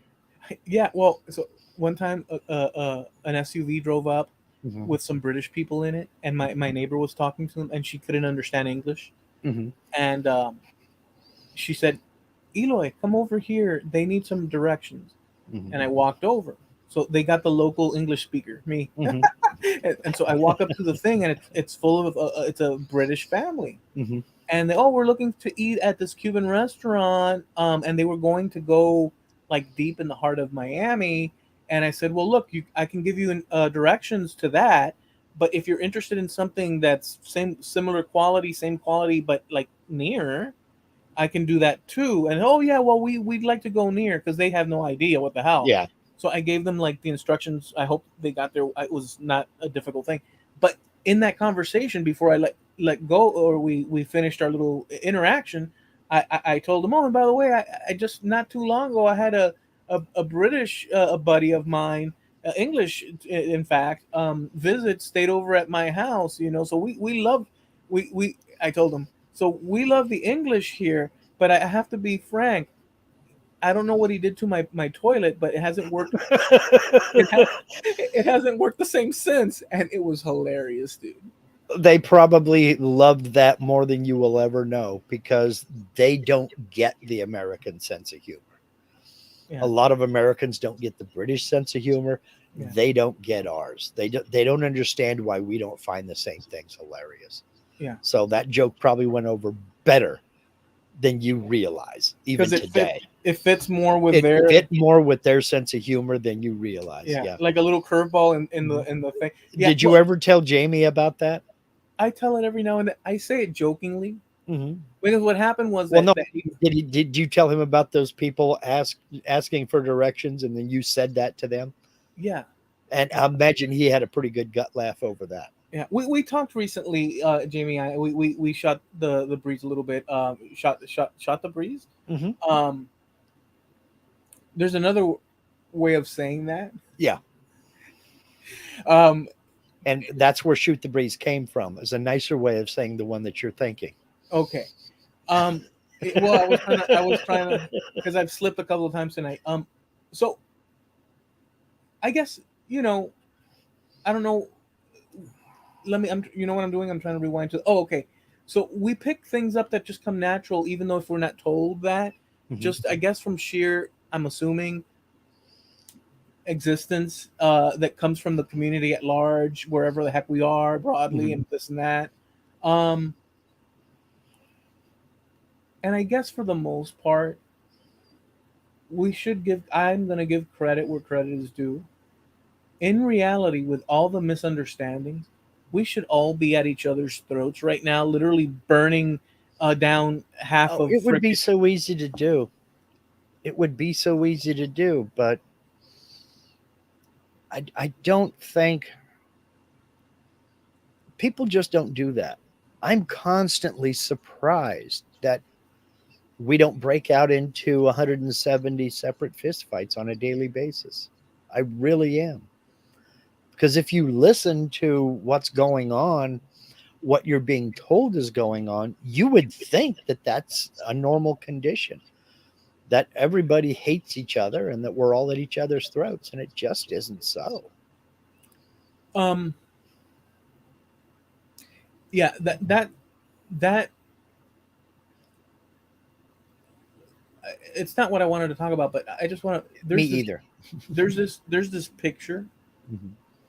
or painting Hmm. um, of Plato's cave, and it's a painting. It's really Hmm. pretty because on the left hand side of the painting is a wall with shadows on it, and then right after it there's men sitting down in front of that wall with with metal shackles around their heads that Hmm. force their heads to look at the shadows. Behind them is a wall, and behind the wall are people walking in a line Hmm. holding up these cutouts of horses and soldiers. And then after them, as you progress looking towards the right of the picture, Mhm. is a huge flame. Mhm. And then beyond the flame is the opening of the cave looking out to the world with trees and such and this and that. And Mhm. what it represents is the theme in Plato's cave, which is not underestimated by some, ignored or underestimated by others. But I think it's one of the most powerful things because the men that are shackled, that are looking at the shadows that are being cast by the people that are walking behind the wall, holding up these poles with signs Mhm. or shape cutouts of horses and soldiers and such. The flame after them is producing the shadows on the wall that these men that can't turn their heads are watching, and then outside is nature and life. Well, um, everything to a degree has this aspect of you being shackled or people being shackled, not literally but figuratively, to images or concepts that are being projected, and Yeah. it may come from the media, it may come from whatever, or even inside your own mind, that are a shadow cast of an actual thing that you can't see, don't want to see, are unable to see, or have no idea that something else exists that clarifies this shadow on the wall. Yeah. And so the painting, or yeah, it's a painting, it's like a comic book painting, is a perfect representation of that thing. And it goes to what you're saying. So if the media, if we have access to the media, which we do online, and they say X, Y, and Z, we are being presented Mhm. the shadow. Yeah. There may be truth in it, but it's not the whole story. We're we're not aware of it. The truth behind it lies further out, but we can't turn our heads. We're stuck in this thing, or we accept this thing. There's a lot of people that accept for, forgiven the things that are put on a plate for them, um, But because it's there's no reason for them to question it. Why would a news anchor or a politician or any trusted figure be bullcrapping? Is what runs through. So it goes back to when we were kids, we accepted the world as we, but it's not like that. yeah. Well, we accepted the world as it was presented on TV. You know, the Brady Bunch and the Partridge Family. I'm dating myself, I know, but that's what reality was to us because that's what we saw. When we got away from the TV and went outside, we didn't see that. I never felt unease. I was pretty young when I figured out that's fiction. That has just as much truth to it as Batman does or Superman does. I knew there was no such thing as Spider Man. So that's just as fictitious as the Brady Bunch is. And once I started to be able to kind of make those comparisons, it was still entertaining, but I didn't take it as seriously. And I started to develop a cynicism toward TV shows that tried to preach a message because I knew that it was fiction. Whether that message was deeper than I thought it was as a child, I'm talking about, whether I thought that message had any merit to it, I knew that it came from a fictitious source. But it goes beyond that. If you are part of any kind of group, even a group of friends, if you and your friends decided that a one certain band wasn't badass, then that band wasn't badass. Not because you thought so, but because your group thought so. You know, you were talking about you would never wear merch for the band Poison. Now, secretly, kind of maybe behind closed doors, yeah, some of their music was pretty good, but it was looked down on by your group. And I had similar things. You wouldn't listen to, you're listening to Paul McCartney. Why are you listening to Paul McCartney, man? How about Leonard Skinner? Well, I listen to Leonard Skinner too, but check this out. Oh man, that's Paul McCartney. That's what your dad listened to. Yeah, but dad listened to good music too. It wasn't me, it was the group, you know? So that's even more prevalent today. And it just takes one little thing on Instagram or Snapchat or Facebook or TikTok or something like that, and pretty soon it starts gaining popularity. And So people start thinking, oh, so we're supposed to think this way. I see. so the only caveat that I would add in the broad picture of the cave and the reply that you just gave, Mhm. which I agree with, yeah, the pressures of the standards around us Well, are like a shadow as well, keeping us right. from. My only point was the people holding up those signs of the soldiers and the chariots and the all the horses and everything may not have been positioned people in positions of power. They could have been people from our own little inner circle. Yeah, okay. So the people holding the sticks, and you can interpret it. I mean, that's what it's for, to interpret. Hmm. But what it means to me is that the people are non-essential. Hmm. Holding the sticks, the obviously it has its purpose. It's essential for the purpose that it has, but Sure. it's not a it's to the side. My main entertainment of this thought is the person with the shackles Right. and the shadows being viewed not being the Reality. true. What's that? Reality, not being reality. Not being the representation of reality. Hmm. It's only a shadow of something that has more complication to it. Okay, but here's my takeaway of all that personally, and I feel it's true for everybody, bar none. Because if not, we wouldn't be human. Because we come with limitations. Sure. Is that we are that person in the shackles, watching the shadows, and even though some of us might think on occasion or all the time that we're not shackled, that in itself is a shackle. Now, why? Because we can't perceive things properly. We have a limited scope. We don't have all the information of everything. We just have clues that add up, that steer us in one direction or the other of competence in Hmm. something. But there's always something to take its place under any given issue or topic or thought process where we're seeing the shadow of something, but we're not seeing it for what it is. Yeah. It's an impossible it's an impossible scenario to get out of for a human being, because the fact that we are human, um, are so I'll just say it like this: the we're limited, and I'll say it like this: when they did the double slit experiment, which is a huge thing, Yeah. and they noticed that every time you would turn and not observe the light, it would do something different than when you observed it.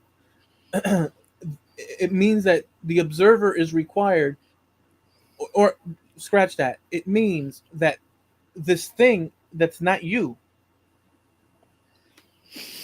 or that you think is not you, the light, the Hmm. photon, is waiting on you for it to make a decision. In other words, it's freaking mind blowing what it really, what we don't know, but it's there, and we're seeing its effect. Yeah. It requires external things require you to observe them for them to behave in one way or another. And if you're not involved in the observation, it behaves different, but every time you're involved. And so what it's saying is something about reality, about you, about Hmm. me, about reality. Um, it's a big deal. It's a big But deal. People are poo-pooing it and saying, well, it's just a thing, and I'm sure there's a rational explanation. Yeah, there's got to be a rational explanation somehow. But the point is that right now, we don't know. we don't know. Can something externally, obviously it can, behave different? You know when they say um, But, a guy alone in the woods that screams something. What's that but saying? if the tree falls in the forest, does it make any noise if there's no one there to hear it? Yeah. Right. Well, the apparently the tree will act different depending on your observation. Um, that's not a literal interpretation because a tree falling in the thing you would expect it to fall, but at the level of photons of light, it decides once you get involved. That's Well, crazy. to go a step further from what you were talking about, that we are the people in shackles, I would add to that and say we are also, depending upon the situation, the people holding the poles with the horses and the soldiers on it. That is absolutely correct. So we are both, depending upon the situation and the Yes. topic. I am absolutely. I love that you have laid that because yes, I am in agreement with that in leaps If and you bounds. if you take something benign like music genres, you and I might each say this composer sucks, this composer's brilliant, and be talking about different people. We have made that decision for ourselves. Mhm. But if we're amongst a group, we might be a little bit more reluctant to say either one of those things simply because the group doesn't necessarily agree with either one of us. Yeah, yeah, You know, you might be all Beethoven, I may be all Bach, but the group wants to discuss Bach, Beethoven, and Chopin as all brilliant masters. We may have our likes and our preferences, so we're going to hold up the signs for our guy, but then we're also shackled at the same time and are paying attention to Chopin. yeah. And I'll go a step further within what you're saying, or at least a parallel thing. Mm-hmm. When I say, "Oh, I can't stand Rolling Stones," yeah, I Mm-hmm. like the music itself, but when I think of Mick Jagger, I think of this prancing, flailing around thing, and it just doesn't work with me. Okay, well, so that conclusion or that gut reaction Mm-hmm. is based on any number of things adding up that I've decided that I don't like. But is it based on a well calculated, thought out No, thing? it's based Not on personal preference, and that's fine.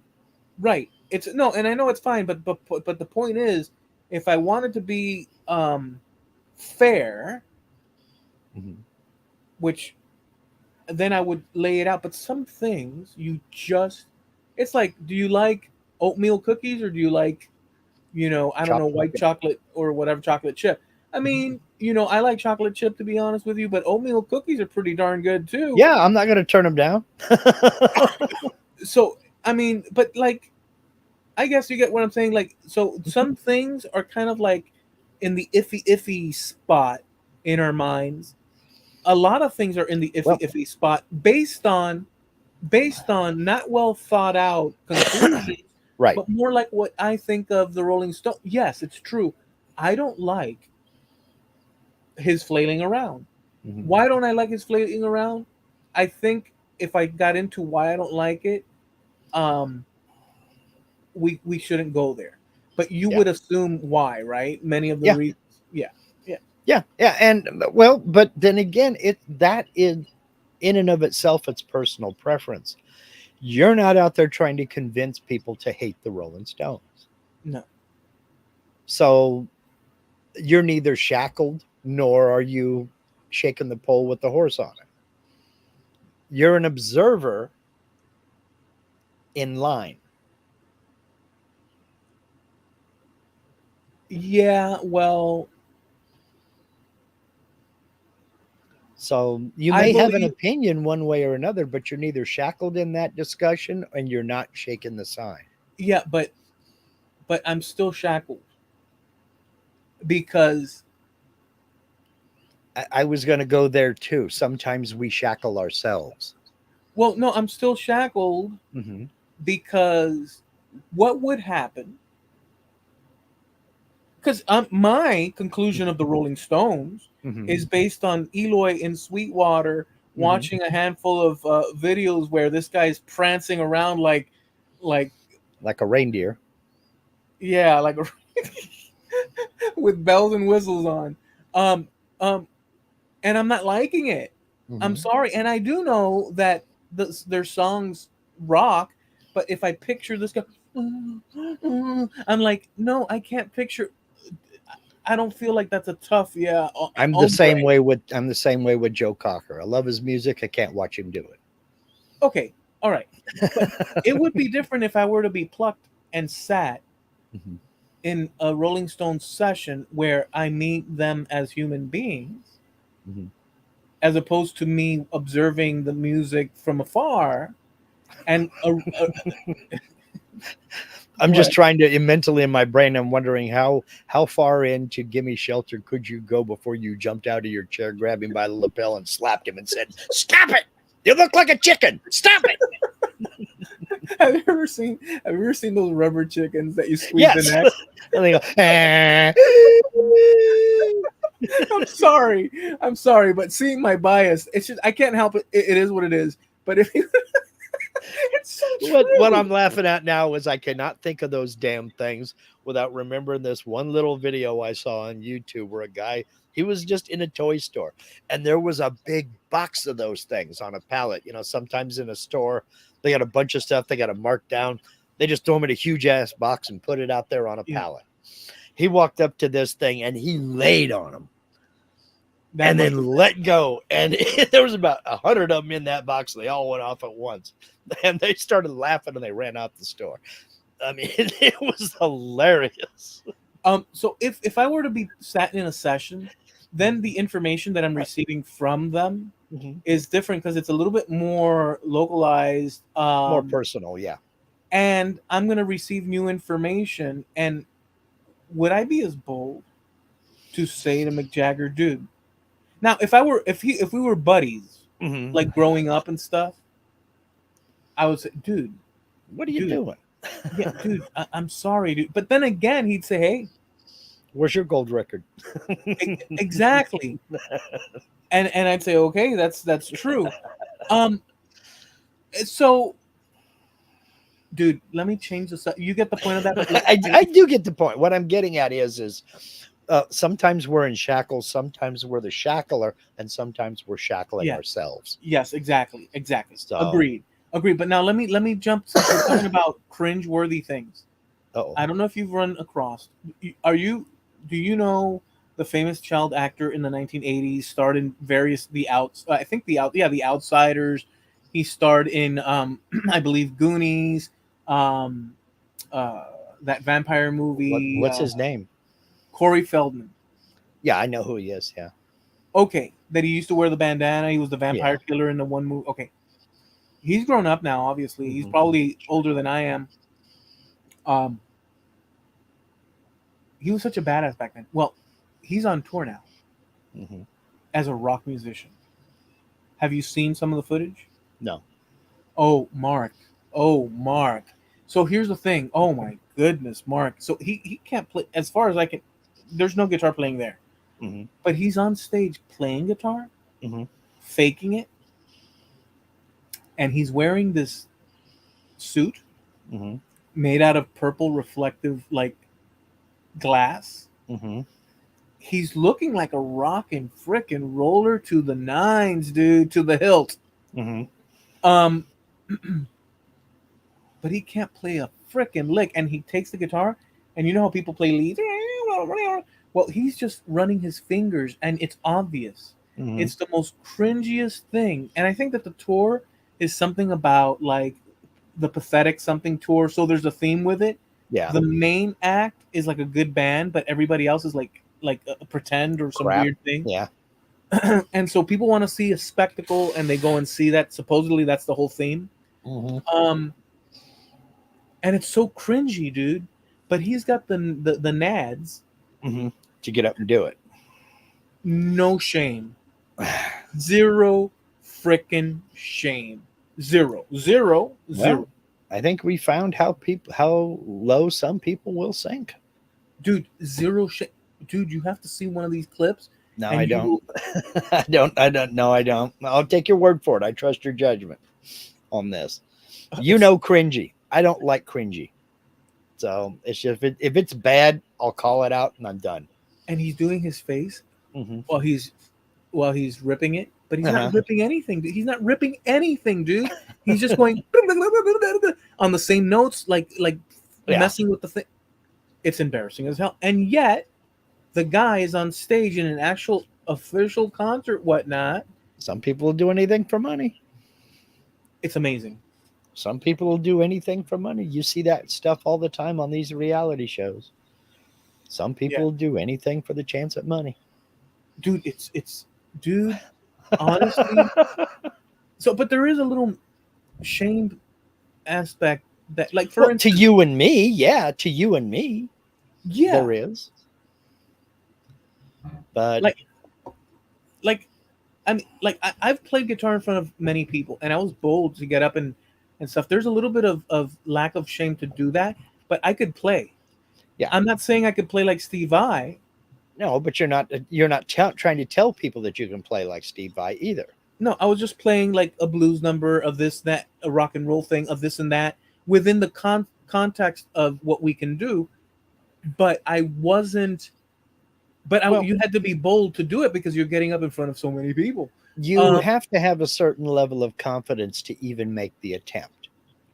right. But Well, you also have to know your limitations and know what you can and can't do. And if you stick within that, stay in your lane, and you perform, people will either feel it or they won't. yeah. If they asked me to do a show now, Uh huh.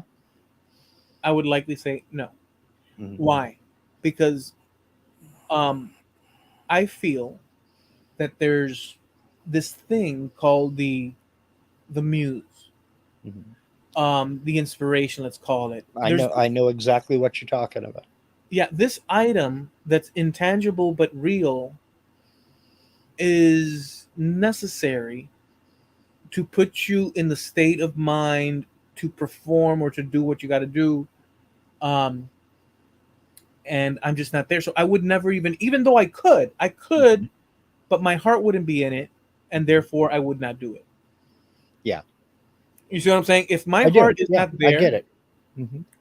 but imagine stripping all that and just going for broke with no shame, and not even being able to, dude. You did it. Linda says, you made me look. Damn it. Corey Feldman's new song is called The Joke. And let me guess, he's the punchline, right? But Linda, just for the record, um, no pun intended.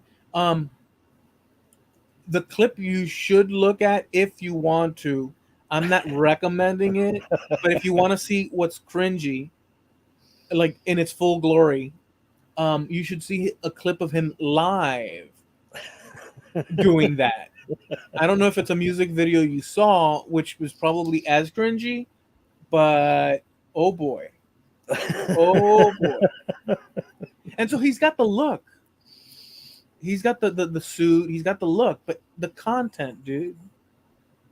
Absolutely, Jim. I firmly believe.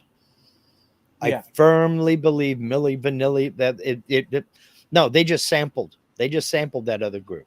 They would be perfectly acceptable today. Nobody would bat an eye. And by the way, talking about Millie Vanilli, Mm-hmm. e- excuse you me, I have to be honest. When I saw them back then on Mm-hmm. TV, Yeah. um, even back then I didn't get it. The look, like that polished look, Yeah. I didn't get it either. I didn't understand But why is this cool?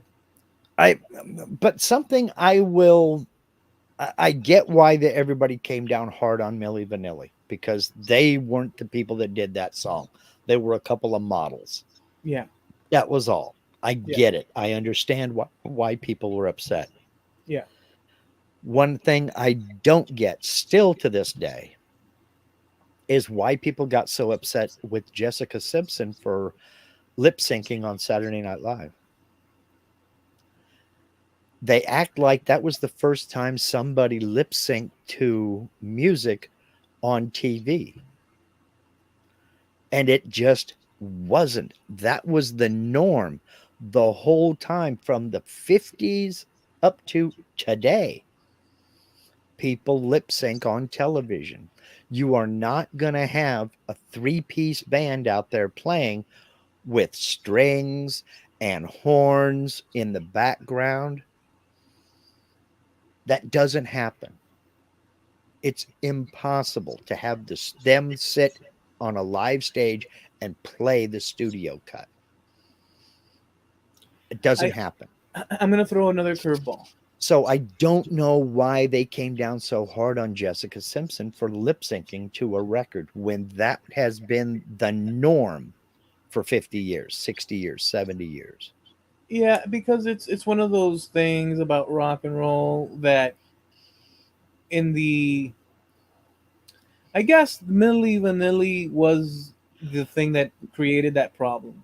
Yeah, that might be when that changed, but it's still done. Let me let me go. So I used to record cassette. Go ahead, go ahead. I was going to say, as an example, in a protest of it, and I don't remember which TV show it was on, the Mamas and the Papas were singing Monday, Monday on some TV show, and Michelle Phillips, in protest because they wouldn't let them sing, they wanted to lip sync. While they were out there performing, lip syncing, she was eating a banana on stage, on television. You can look for the clips online, they're on YouTube. She did it in protest, sending that silent signal to everybody out there. She wasn't singing. She was out there eating a banana on stage on national television. I, I don't have a problem with the 50s and 60s lip singing stuff. Some of it was live in some cases, but a lot of it Mhm, was like I don't care. I like it that now we have that footage and we mhm. can look back on it. Um, I mean, I think it started with Milli Vanilli, but in any event, Yeah, I used to, as we've talked about, record cassettes off the mhm. radio songs that would come on, and you. Sure. But many times I didn't know who they were, Mhm. and I had mixtapes, and We all did. so I'd have a two-sided mixtape of Mhm, 50s and 60s stuff, and in that I had songs like "Let It Be." mhm. I had songs like "Faded Photograph," covered now with lines and creases. The fun Okay. we used to have, memories and okay. So I was into all that. Mhm. Why? Because it was telling a story. It's pure Americana, in my opinion, Yeah, and but my friends weren't into that. But I yeah, was. I wanted to know about music. yeah. Okay, and I liked it. I liked the storytelling. Anyways, I ran across. I didn't know who it was. I never knew, but I had him in the thing. Johnny Rivers. Hmm. And Okay. one song that I had in those mixtapes, which I revisited the other day, is "The Mountain of Love, the Oh Mountain yeah. of Love." Mhm. You should be ashamed. We used to be that song. Way down below, there's a 500,000 people. Whoa, whoa. That Mhm. is so freaking. I got chills right now, and I had them when I heard it when I was a kid. When I heard this Mhm. guy that I didn't know who he was Yeah. on 102.7 Mhm. singing about there's a half way up high down on the in the valley there's a 500,000 people and then a little church with a steeple and this is the whole story unfolding Mhm. in the context of rock and frickin' roll. That's what I'm talking. That is undeniable. That song right there. not some chicken flailing whatnot. Well, I would tend to agree with you on any number of things about that tune in particular, and that wasn't even my favorite Johnny Rivers song. But I Memphis, Tennessee. That's it for me. Memphis, Long Tennessee. distance information. Exactly. When you get to the end and he's talking about his daughter, you find out he's talking about his daughter, and it's like, oh, come on, man. That's I didn't know that. heartbreaking. You know, to this day, and that's a song written by Chuck Berry or the Mhm. writer. I think it was the bass player, I can't um, remember. one of I them, or in combination. It's an Mhm. older song that he Yeah, redid. yeah. Um, But I mean, Maria's only 6 years old. Information, please help me to get through to her in Memphis, Tennessee. I mean, that's that's a true. heartbreaker, man. So it anyway. Um, Yeah, but the Mountain of Love, dude. There's mhm. something so I like the in the background. Whoa, whoa, whoa! Half a The million whole people. style. Yeah. Yeah, like it's got this gospel thing going, and Mhm. he's talking about mountains and churches and lost love and people in a valley, and it's he explodes a freaking 360 picture of an American story Mhm.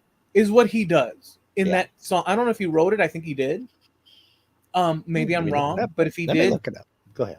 well, if he did write it, Mark, that he, in my opinion, then we categorize him, in my opinion, in the category of legend, because that is the breadth and width, at least in my world, of what triggers that concept of like, whoa, yeah, this is America, in that song and that story with the musical styles that are occurring. It's just brilliant. I'm looking up to make sure that I got the right. Yeah, it was written by a guy by the name of Harold Dorman, recorded in 1959 and released as a single in 1960. Oh, And it did pretty good on the charts. Um, it peaked at 21, spent 19 weeks on the charts, peaked at 21 in 1960. It hit number 7 on Billboard Hot R&B and number 25 on Canada's Chum Hit Parade. Um, but then Johnny Rivers released his remake in 64, and it reached number 9 on the hit Hot 100. The Beach Boys did an acoustic rendition in an album 1960 in a 1965 album, Beach Boys Party. that's a great album. Um, You want a great album? Beach Boys Party, that album.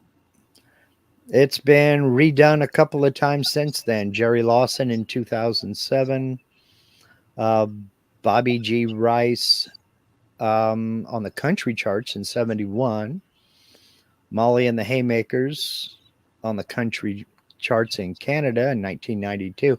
So it's been covered a lot. But yeah, it was written by Harold Dorman, and it was his highest rated, the highest ranking symbol. Wow, highest ranked single of his career. It's a His only beautiful top song. 40 hit. Mark, it's a beautiful song Mhm. construction. It's got the emotions of there's so many story. It's a story, but there's so many impressions that it's a beautiful song. Especially the way that Rivers Sang it. or River sung it, yeah, and played it, and the things that the musicians and instruments, the way he recorded it is special. Um, that's the stuff, man. That that just like the, I mean, it's one example of many, but that song Mhm. is identifiable to me as something so very special.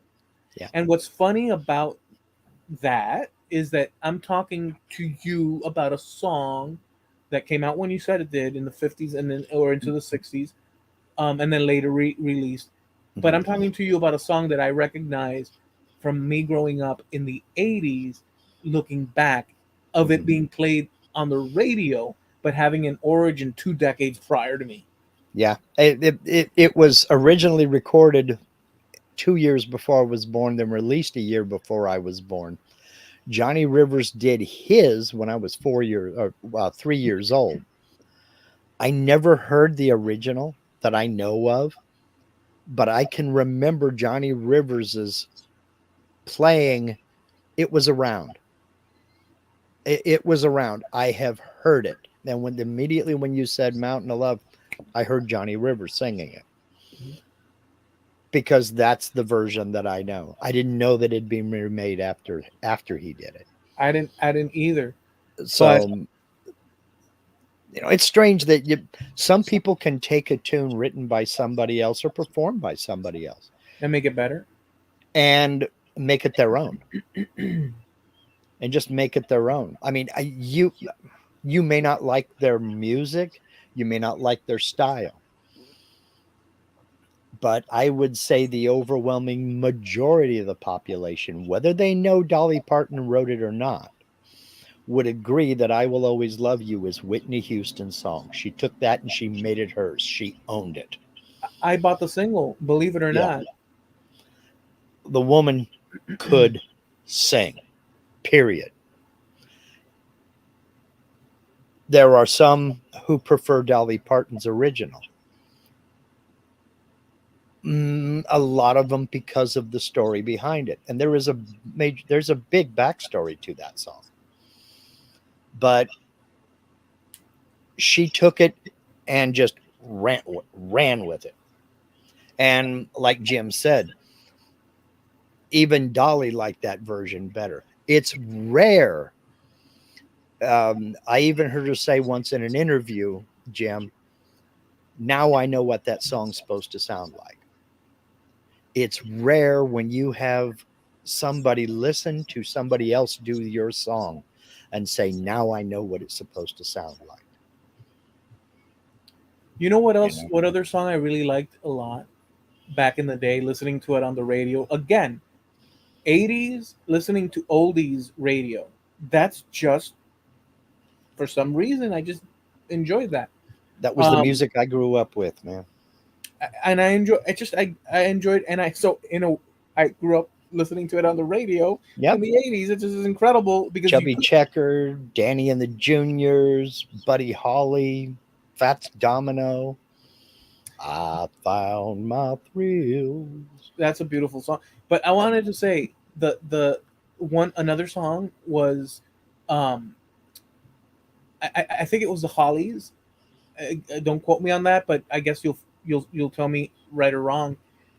It starts with a Caribbean calypso type vibe, and it ding ding ding ding ding ding, and then it starts, "Hey Carrie Ann, what's your game now? Oh, Can anybody buddy, play?" play now, Carrie Ann. Carrie I don't think Ann, it was.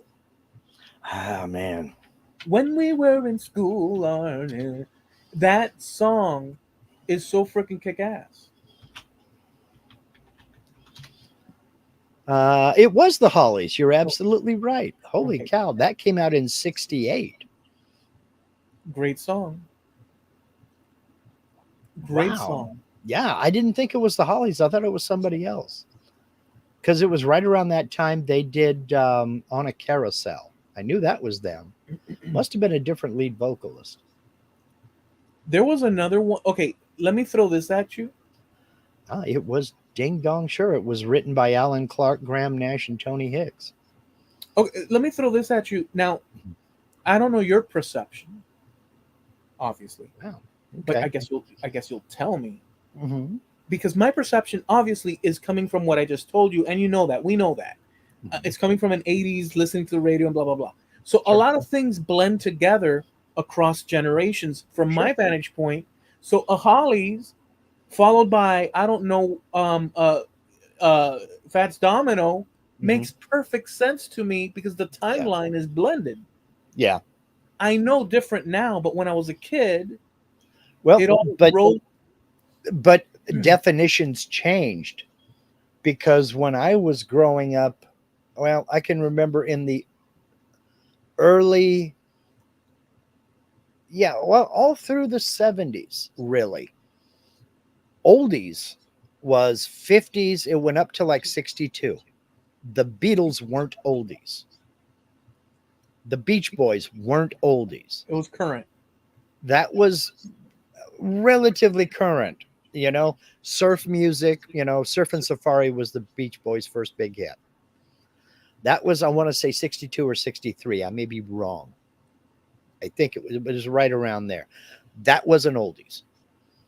Oldies was the Platters, the Diamonds, um, oh my God, what's The his name? I can't Penguins. think of his name. The Penguins. There you go.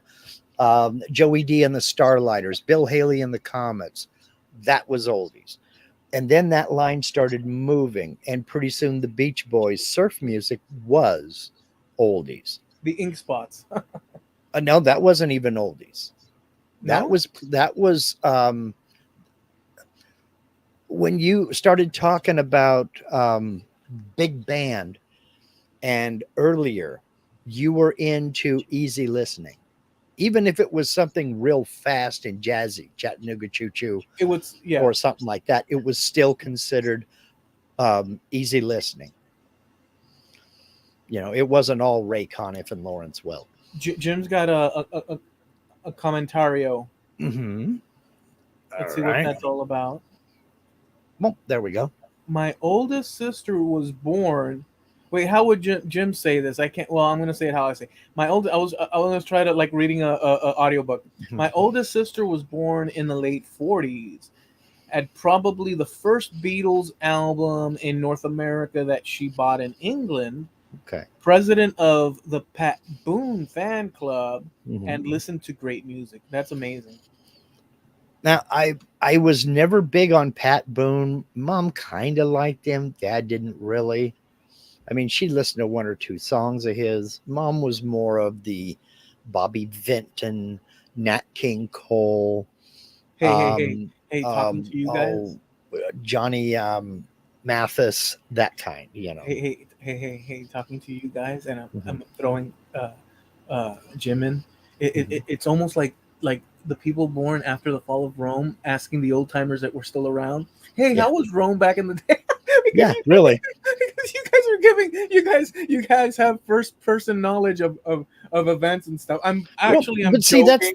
that's the music that I grew up with, so that's what I heard. I I'm heard flirting around with you Mona guys. Lisa, men have named you. Oh, but I I, like that too.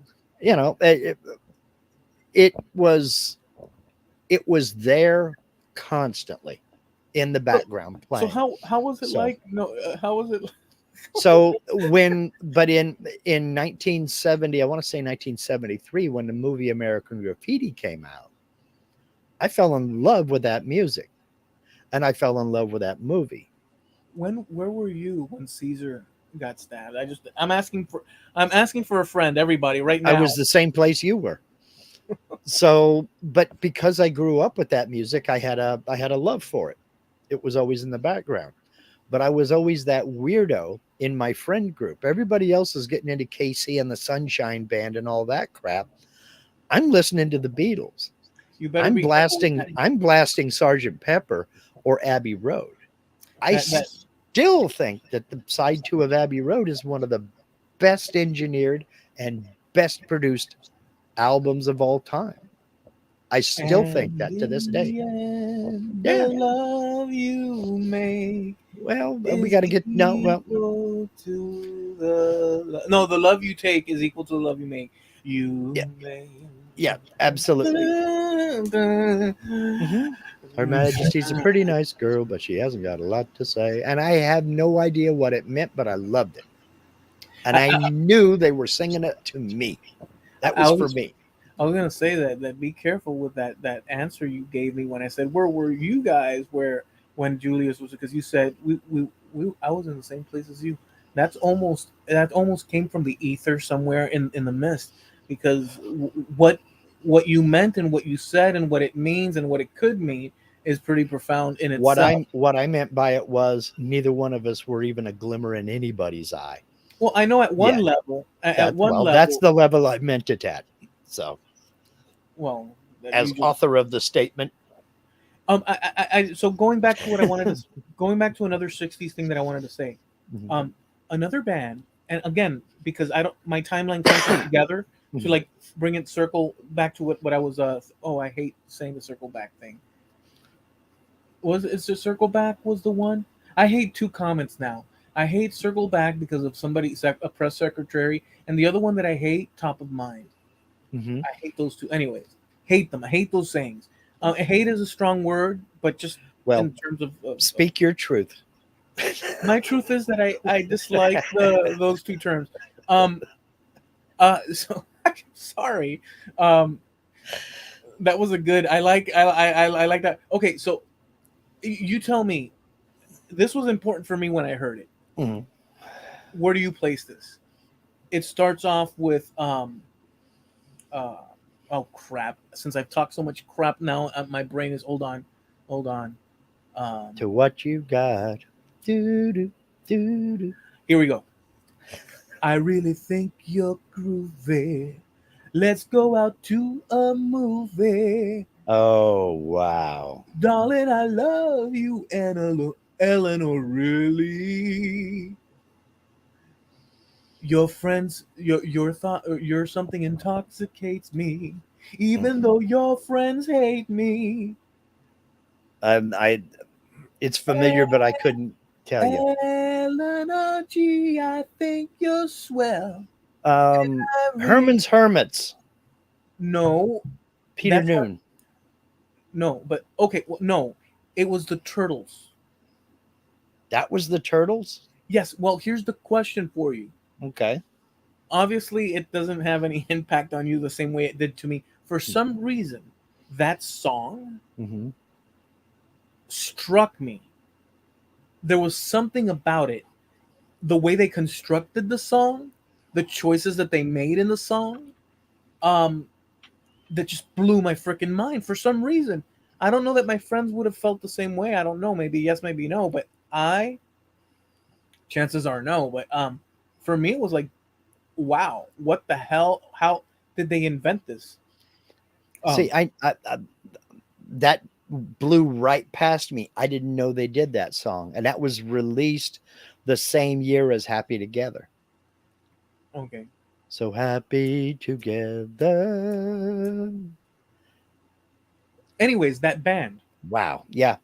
is it important? Do you think it has footing in your mind as something important? Yeah. I wouldn't have said that particular song. I think she'd rather be with me, and Happy Together would have had more impact. There's I, something about, that song Eleanor just struck me as another pop tune. but there's something. Okay, so from a musician standpoint, Hmm.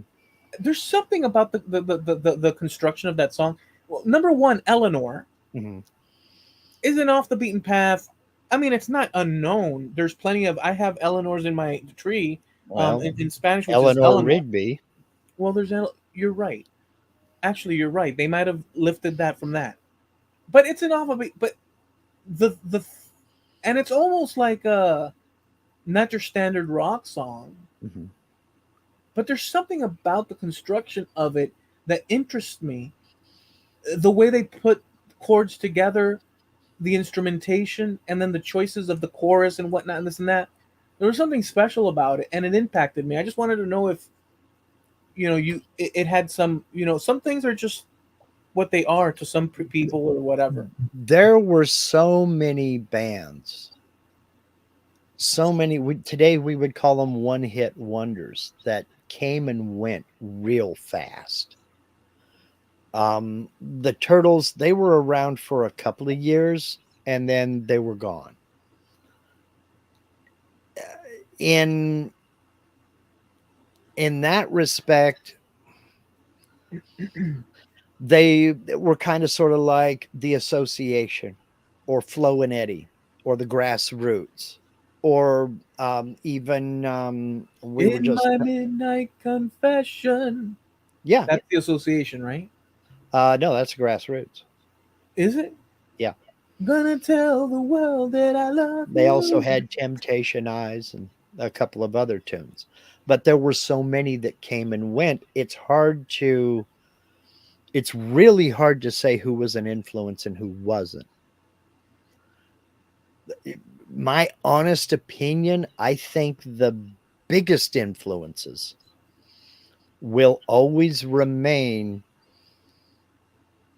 of that era, will always remain the Beatles, um, Brian Wilson, and the Wrecking Crew.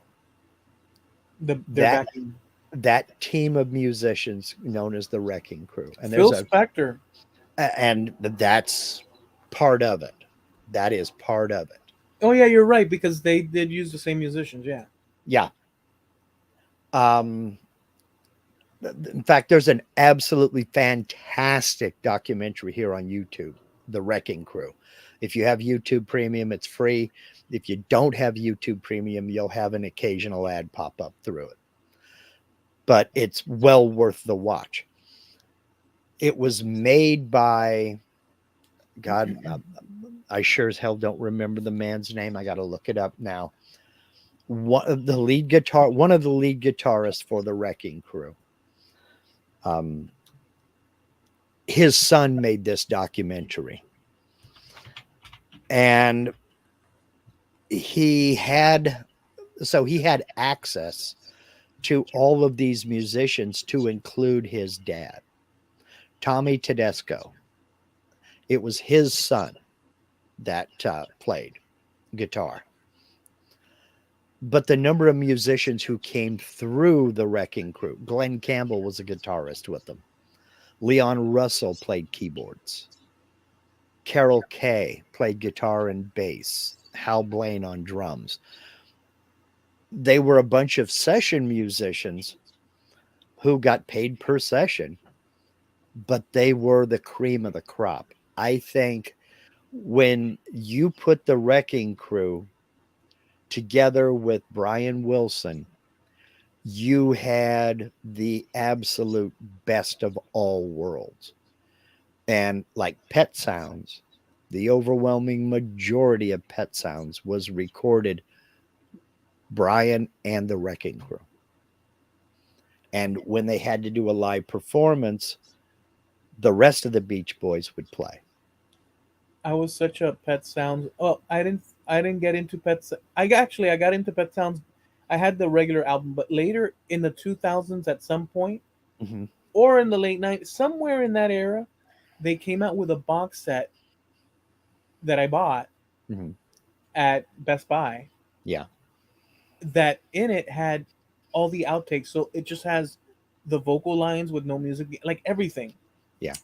And because growing up, I had bought it and I couldn't believe the liner notes, what they wrote, and all. I was blown away.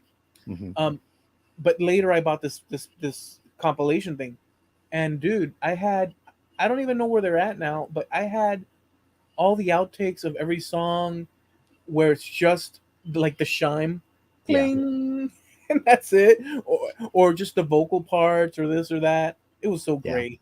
It really was. They were a force to be reckoned with, and their peak years were from 1963 to 1971. And if you name any tune from that era, any big tune, it's almost guaranteed at least one of those session musicians played on that album or played on that song. I mean, going down the list of credits would take hours. Jan and Dean, Sonny and Cher, the Mamas and the Papas, the Fifth Dimension, Frank Sinatra, Nancy Sinatra, the Byrds, um, the Monkees, the Beach Boys. I mean, just go down the list. They were the A team, let me you know. let me. And go ahead. No, no, no. You go ahead because something just popped into my mind. But go ahead. Well, there were a group of about uh, 20 musicians that were called the Wrecking Crew, Hmm.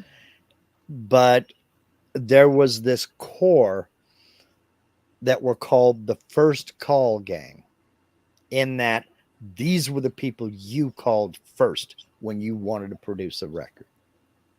And they had constant work. Constant work. Now let me ask. And Okay, go ahead. they worked with Phil Spector when Phil Spector came into the studio and started working with them and developed the wall of sound and everything. And just, yeah.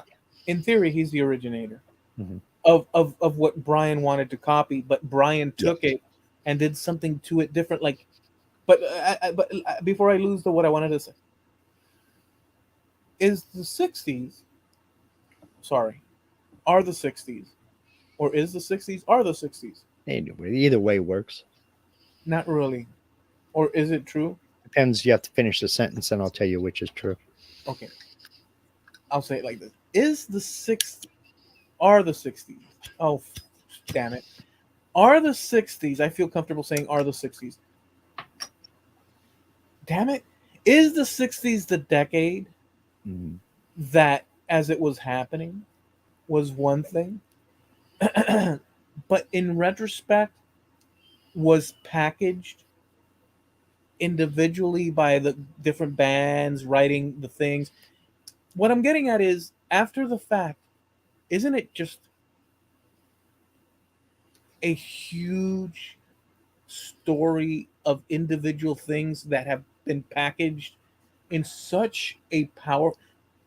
Is it a post packaged deal? Like, I know things were happening as they were going on, but the aftermath has been marketed very special. I think there's a lot of both. I don't think we, as the buyers of the music and the listeners, I don't think we understood what was happening. I don't think we knew. I think we knew we liked it. And there was an excitement in the air. There were certain bands we couldn't wait to see what they did next. The Beatles being one of those bands, and the Beach Boys being another one of those bands. But the way I remember it, and this is just my memory, the Beatles were always bigger and more popular than the Beach Boys. And that may have just been my circle of friends. That may have just been the people that I hung out with. But the Beatles were always bigger than the Beach Boys. And it seemed to us, the Beach Boys were good. They were great. But you're not going to beat the Beatles. You're just not gonna. Popularity wise. Yes, popularity wise. But But we musically, were having, but the revolution, the music revolution of the time was things were turning harder and things were getting more serious and in your face. I mean, you can't listen to Revolution without knowing that. I mean, that when that started, my mother was like, "What the hell are you listening to?" The Beatles. She goes, "That ain't the Beatles. It's the Beatles. It's this album right here." Well, that ain't the Beatles that I remember. No, you remember Love, Love Me Do. Well, it's a few years later, Mom. um, But you couldn't listen to that and not get revved up at the yeah. time. Now, later on, yes, it was packaged and presented as this, but every generation was. The 70s was packaged as this, the 80s was packaged as this, the 90s is packaged as this. Well, the '80s is now starting to be packaged.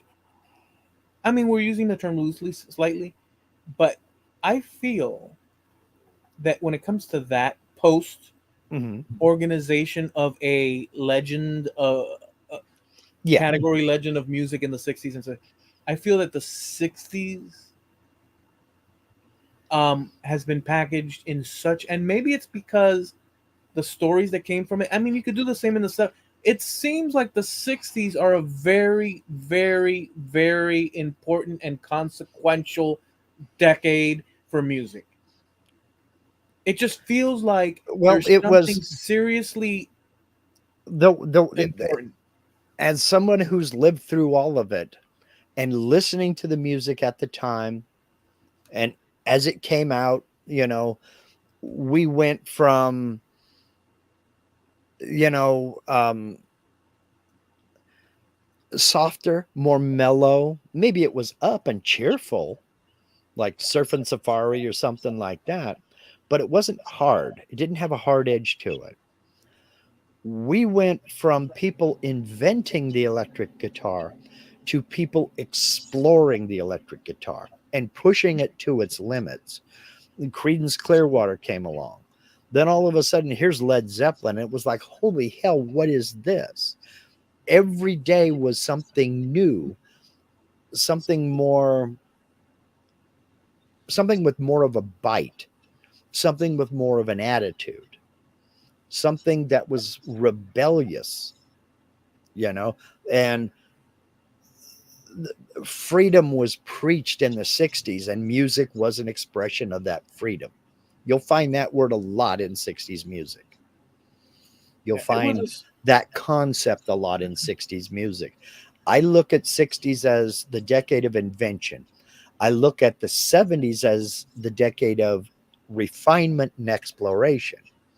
Then I look at the 80s as excess. the technological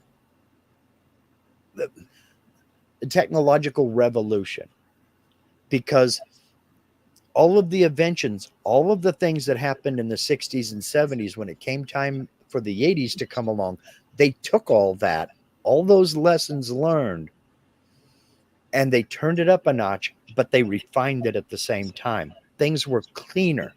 Yeah, Sound fidelity was more important, yeah, it really was. and they fine tuned it. You, somebody could invent, I know Leo Fender and Les Paul invented the electric guitar, and it got explored. It took somebody like Jimi Hendrix to push the envelope and show what it could do, even though it was never designed to do that. But then along came other people who perfected it. I've heard it said that Leo Fender invented the electric guitar, but it took David Gilmour to show people how it should be played. And you could take David Gilmour's name out of it and put in several other names. I thought it was Les Paul that invented it. No. He was one of the developers. Actually, it was invented back in the 20s, but it wasn't used the way Les Paul started pushing it. It was well, not the 20s, excuse me, the 30s. The magnetic pickup was invented, and it was actually used on slide guitars and steel guitars for Hawaiian music. Which is a beautiful instrument, by the way. Yeah. In my opinion. And that's where that do do do do sound comes from. Yeah. Was that slide guitar? Well, that was invented in the 30s. Which is funny because it's also an addition to country music. Mm-hmm. Oh, the pedal steel was developed out of that. Mm-hmm. They called it the electric frying pan because it kind of had a shape. Imagine a table mounted banjo. Mm-hmm. That's what it looked like. They called it the electric frying pan, and it was huge with Hawaiian music. And it later made its way into country and western. I think that one place that at least us that grew up in those decades, at the tail end or at the starting end or somewhere in between, I think we could all agree that that era in the 20th century for music was like bad to the bone. It was. I think if you take the 60s to the mid 90s, you have the best of all worlds. Yeah. It took the guys like Chuck Berry to start it off playing Johnny B. Good or Maybelline or, Reelin' and Rockin'. It took guys like that to pick up that electric guitar. There wasn't a lot of amplified distortion, but the way they played it was hard driving and in your face. Mm-hmm. And it was just, holy cow, you can't sit down and listen to that. You can, to this day, I cannot keep my feet still whenever Chuck Berry comes on. I'm just going to tap my feet along with it because, that's the father right there. And now, Sister Rosetta Tharpe was the mother. Now, guess who woke up? Hey, Vigosaurus. Vigosaurus Rex. All right. Well, Anyway, we need to land. We've been on for almost 2.5 hours. Let me just leave you off with this last thing that I wanted to share, Mm-hmm. because it was actually the first thing that I came to, but I'll package it quick. Mm-hmm. But let me say it clearly. I ran into, so looking at a site that does the DNA stuff, Mm-hmm. of ancient DNAs, and they pair you to see if you match. One new thing popped up. Um, but I'll leave that. Let's not give import to that. The story behind the match is this: in Italy, Mm-hmm.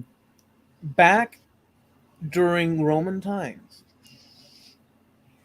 barbarians from the Mm-hmm. north.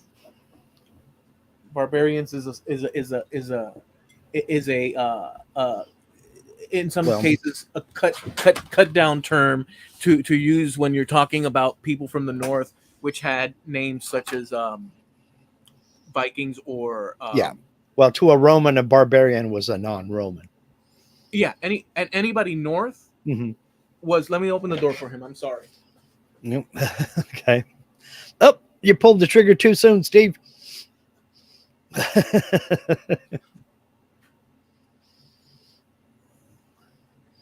Yep.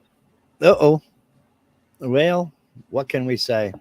Let's see. There's a documentary. Yes, Standing in the Shadows of Motown. That's an excellent uh, um, documentary as well. Couldn't think of the word documentary. Yes. It's Let, called Standing in the Shadows of Motown. Excellent. let me finish off the story. I think that you'll appreciate, Mm-hmm. especially with the previous conversation we had outside of the thing. Mm-hmm. The DNA part to the side. There was this group of barbarians from the north, Mm-hmm. or what they would call. I wouldn't call them Gauls. There's a name for them specific. It was a tribe. Mm-hmm. It was a specific tribe, Okay. because the I want to call them Vikings for the moment. Visigoths or something like that. Now we're talking from the Goths. Now Mm-hmm. let's look. So these weren't Visigoths. These were a specific Okay. group. They came from the north and were they came also to assist the Romans, Mm-hmm. because they weren't all enemies. They had Mm-hmm. alliances and so, like it was a Sure. complicated time. Well, they came to assist because there was other types of invasions that were coming from the south, toward from Africa or from other Mm-hmm. places. So they were trying to work that all out and stuff. And but this tribe came in and they set up camp in Italy. Okay, the reason I'm bringing this up is that, well, number one, I found it because I match a couple of the Mm-hmm. graves that were dug up. We would all, not all of us, but many of us would match across the world, Mm-hmm. because at that time it was so long ago Yeah. that people today just share all that DNA because it's just Yeah. proliferated. Mm-hmm. But those people were that died in battle or whatnot Mm-hmm. were buried. And one interesting thing about their burials that have been uncovered is that this specific tribe, others did too, but this specific tribe of Goths, Mm-hmm. which essentially are barbarians, or Yeah. essentially Vikings, or some Yeah. from the north, buried themselves with their pets, Mm-hmm. dogs and horses primarily. Mm-hmm. So when archaeologists uncovered their graves, they'd find horses buried next to the owner. This is something that the North, Mm-hmm. did a lot. Mm-hmm. And I found it super touching, because, and they explain in the article that goes into it, Mm-hmm. that this points to a lot of things. Mm-hmm. Um, Mainly that the love and family connection that animals have played a role in Mm-hmm. for a long time, and even to this day we understand that Mm-hmm. connection. Yeah. And what it struck me was that, imagine in the world that these people lived, these people that came from the north, Mm-hmm. set up camp in a new place to battle. At the end of the day, it was known at a cultural level that their little loved ones they go together. It was so meaningful. That was actually in the beginning I wanted to say, and I found it by just through that. But it's and horses too. Yeah. They tr- You can see that in battle that if uh, a if somebody passed away in battle, was killed in battle on their horse, you could see, oh yeah, they bury them together. yeah, So it's an amazing thing that I when I read it, because they give you a list of everything that comes up when you match, mm-hmm. and this time that I went and looked, and then I read the story Mm. of the graves, and they have pictures of the graves and the rib cage of the horse, and the guy, the skeletal thing, and it's very ancient. Our Yeah, connection, yeah, it is. profound, yeah, profound and powerful. Mm-hmm. Let me It open is. the story. So yeah, so yeah, and I'm sure other people did that too, that type of thing. But Run, Vigo, run. well, I was saying to Mark, because he's been down on health wise, and so I took him to the vet and such and this and that. But it just so coincides with me reading that article a couple of nights ago, Mm-hmm. um, so it all coincided. So that's kind of the background context as to why I'm mentioning it, or why it was Yeah. memorable for me to mention it this evening. So it's top of mind. Yeah, it's top of mind, and I'm with her, Yeah. and yes, we can, This and is my story. No. and Viva Las Vegas, and No, it's all that. Vigo, Las Vegas. Yeah, yeah, he's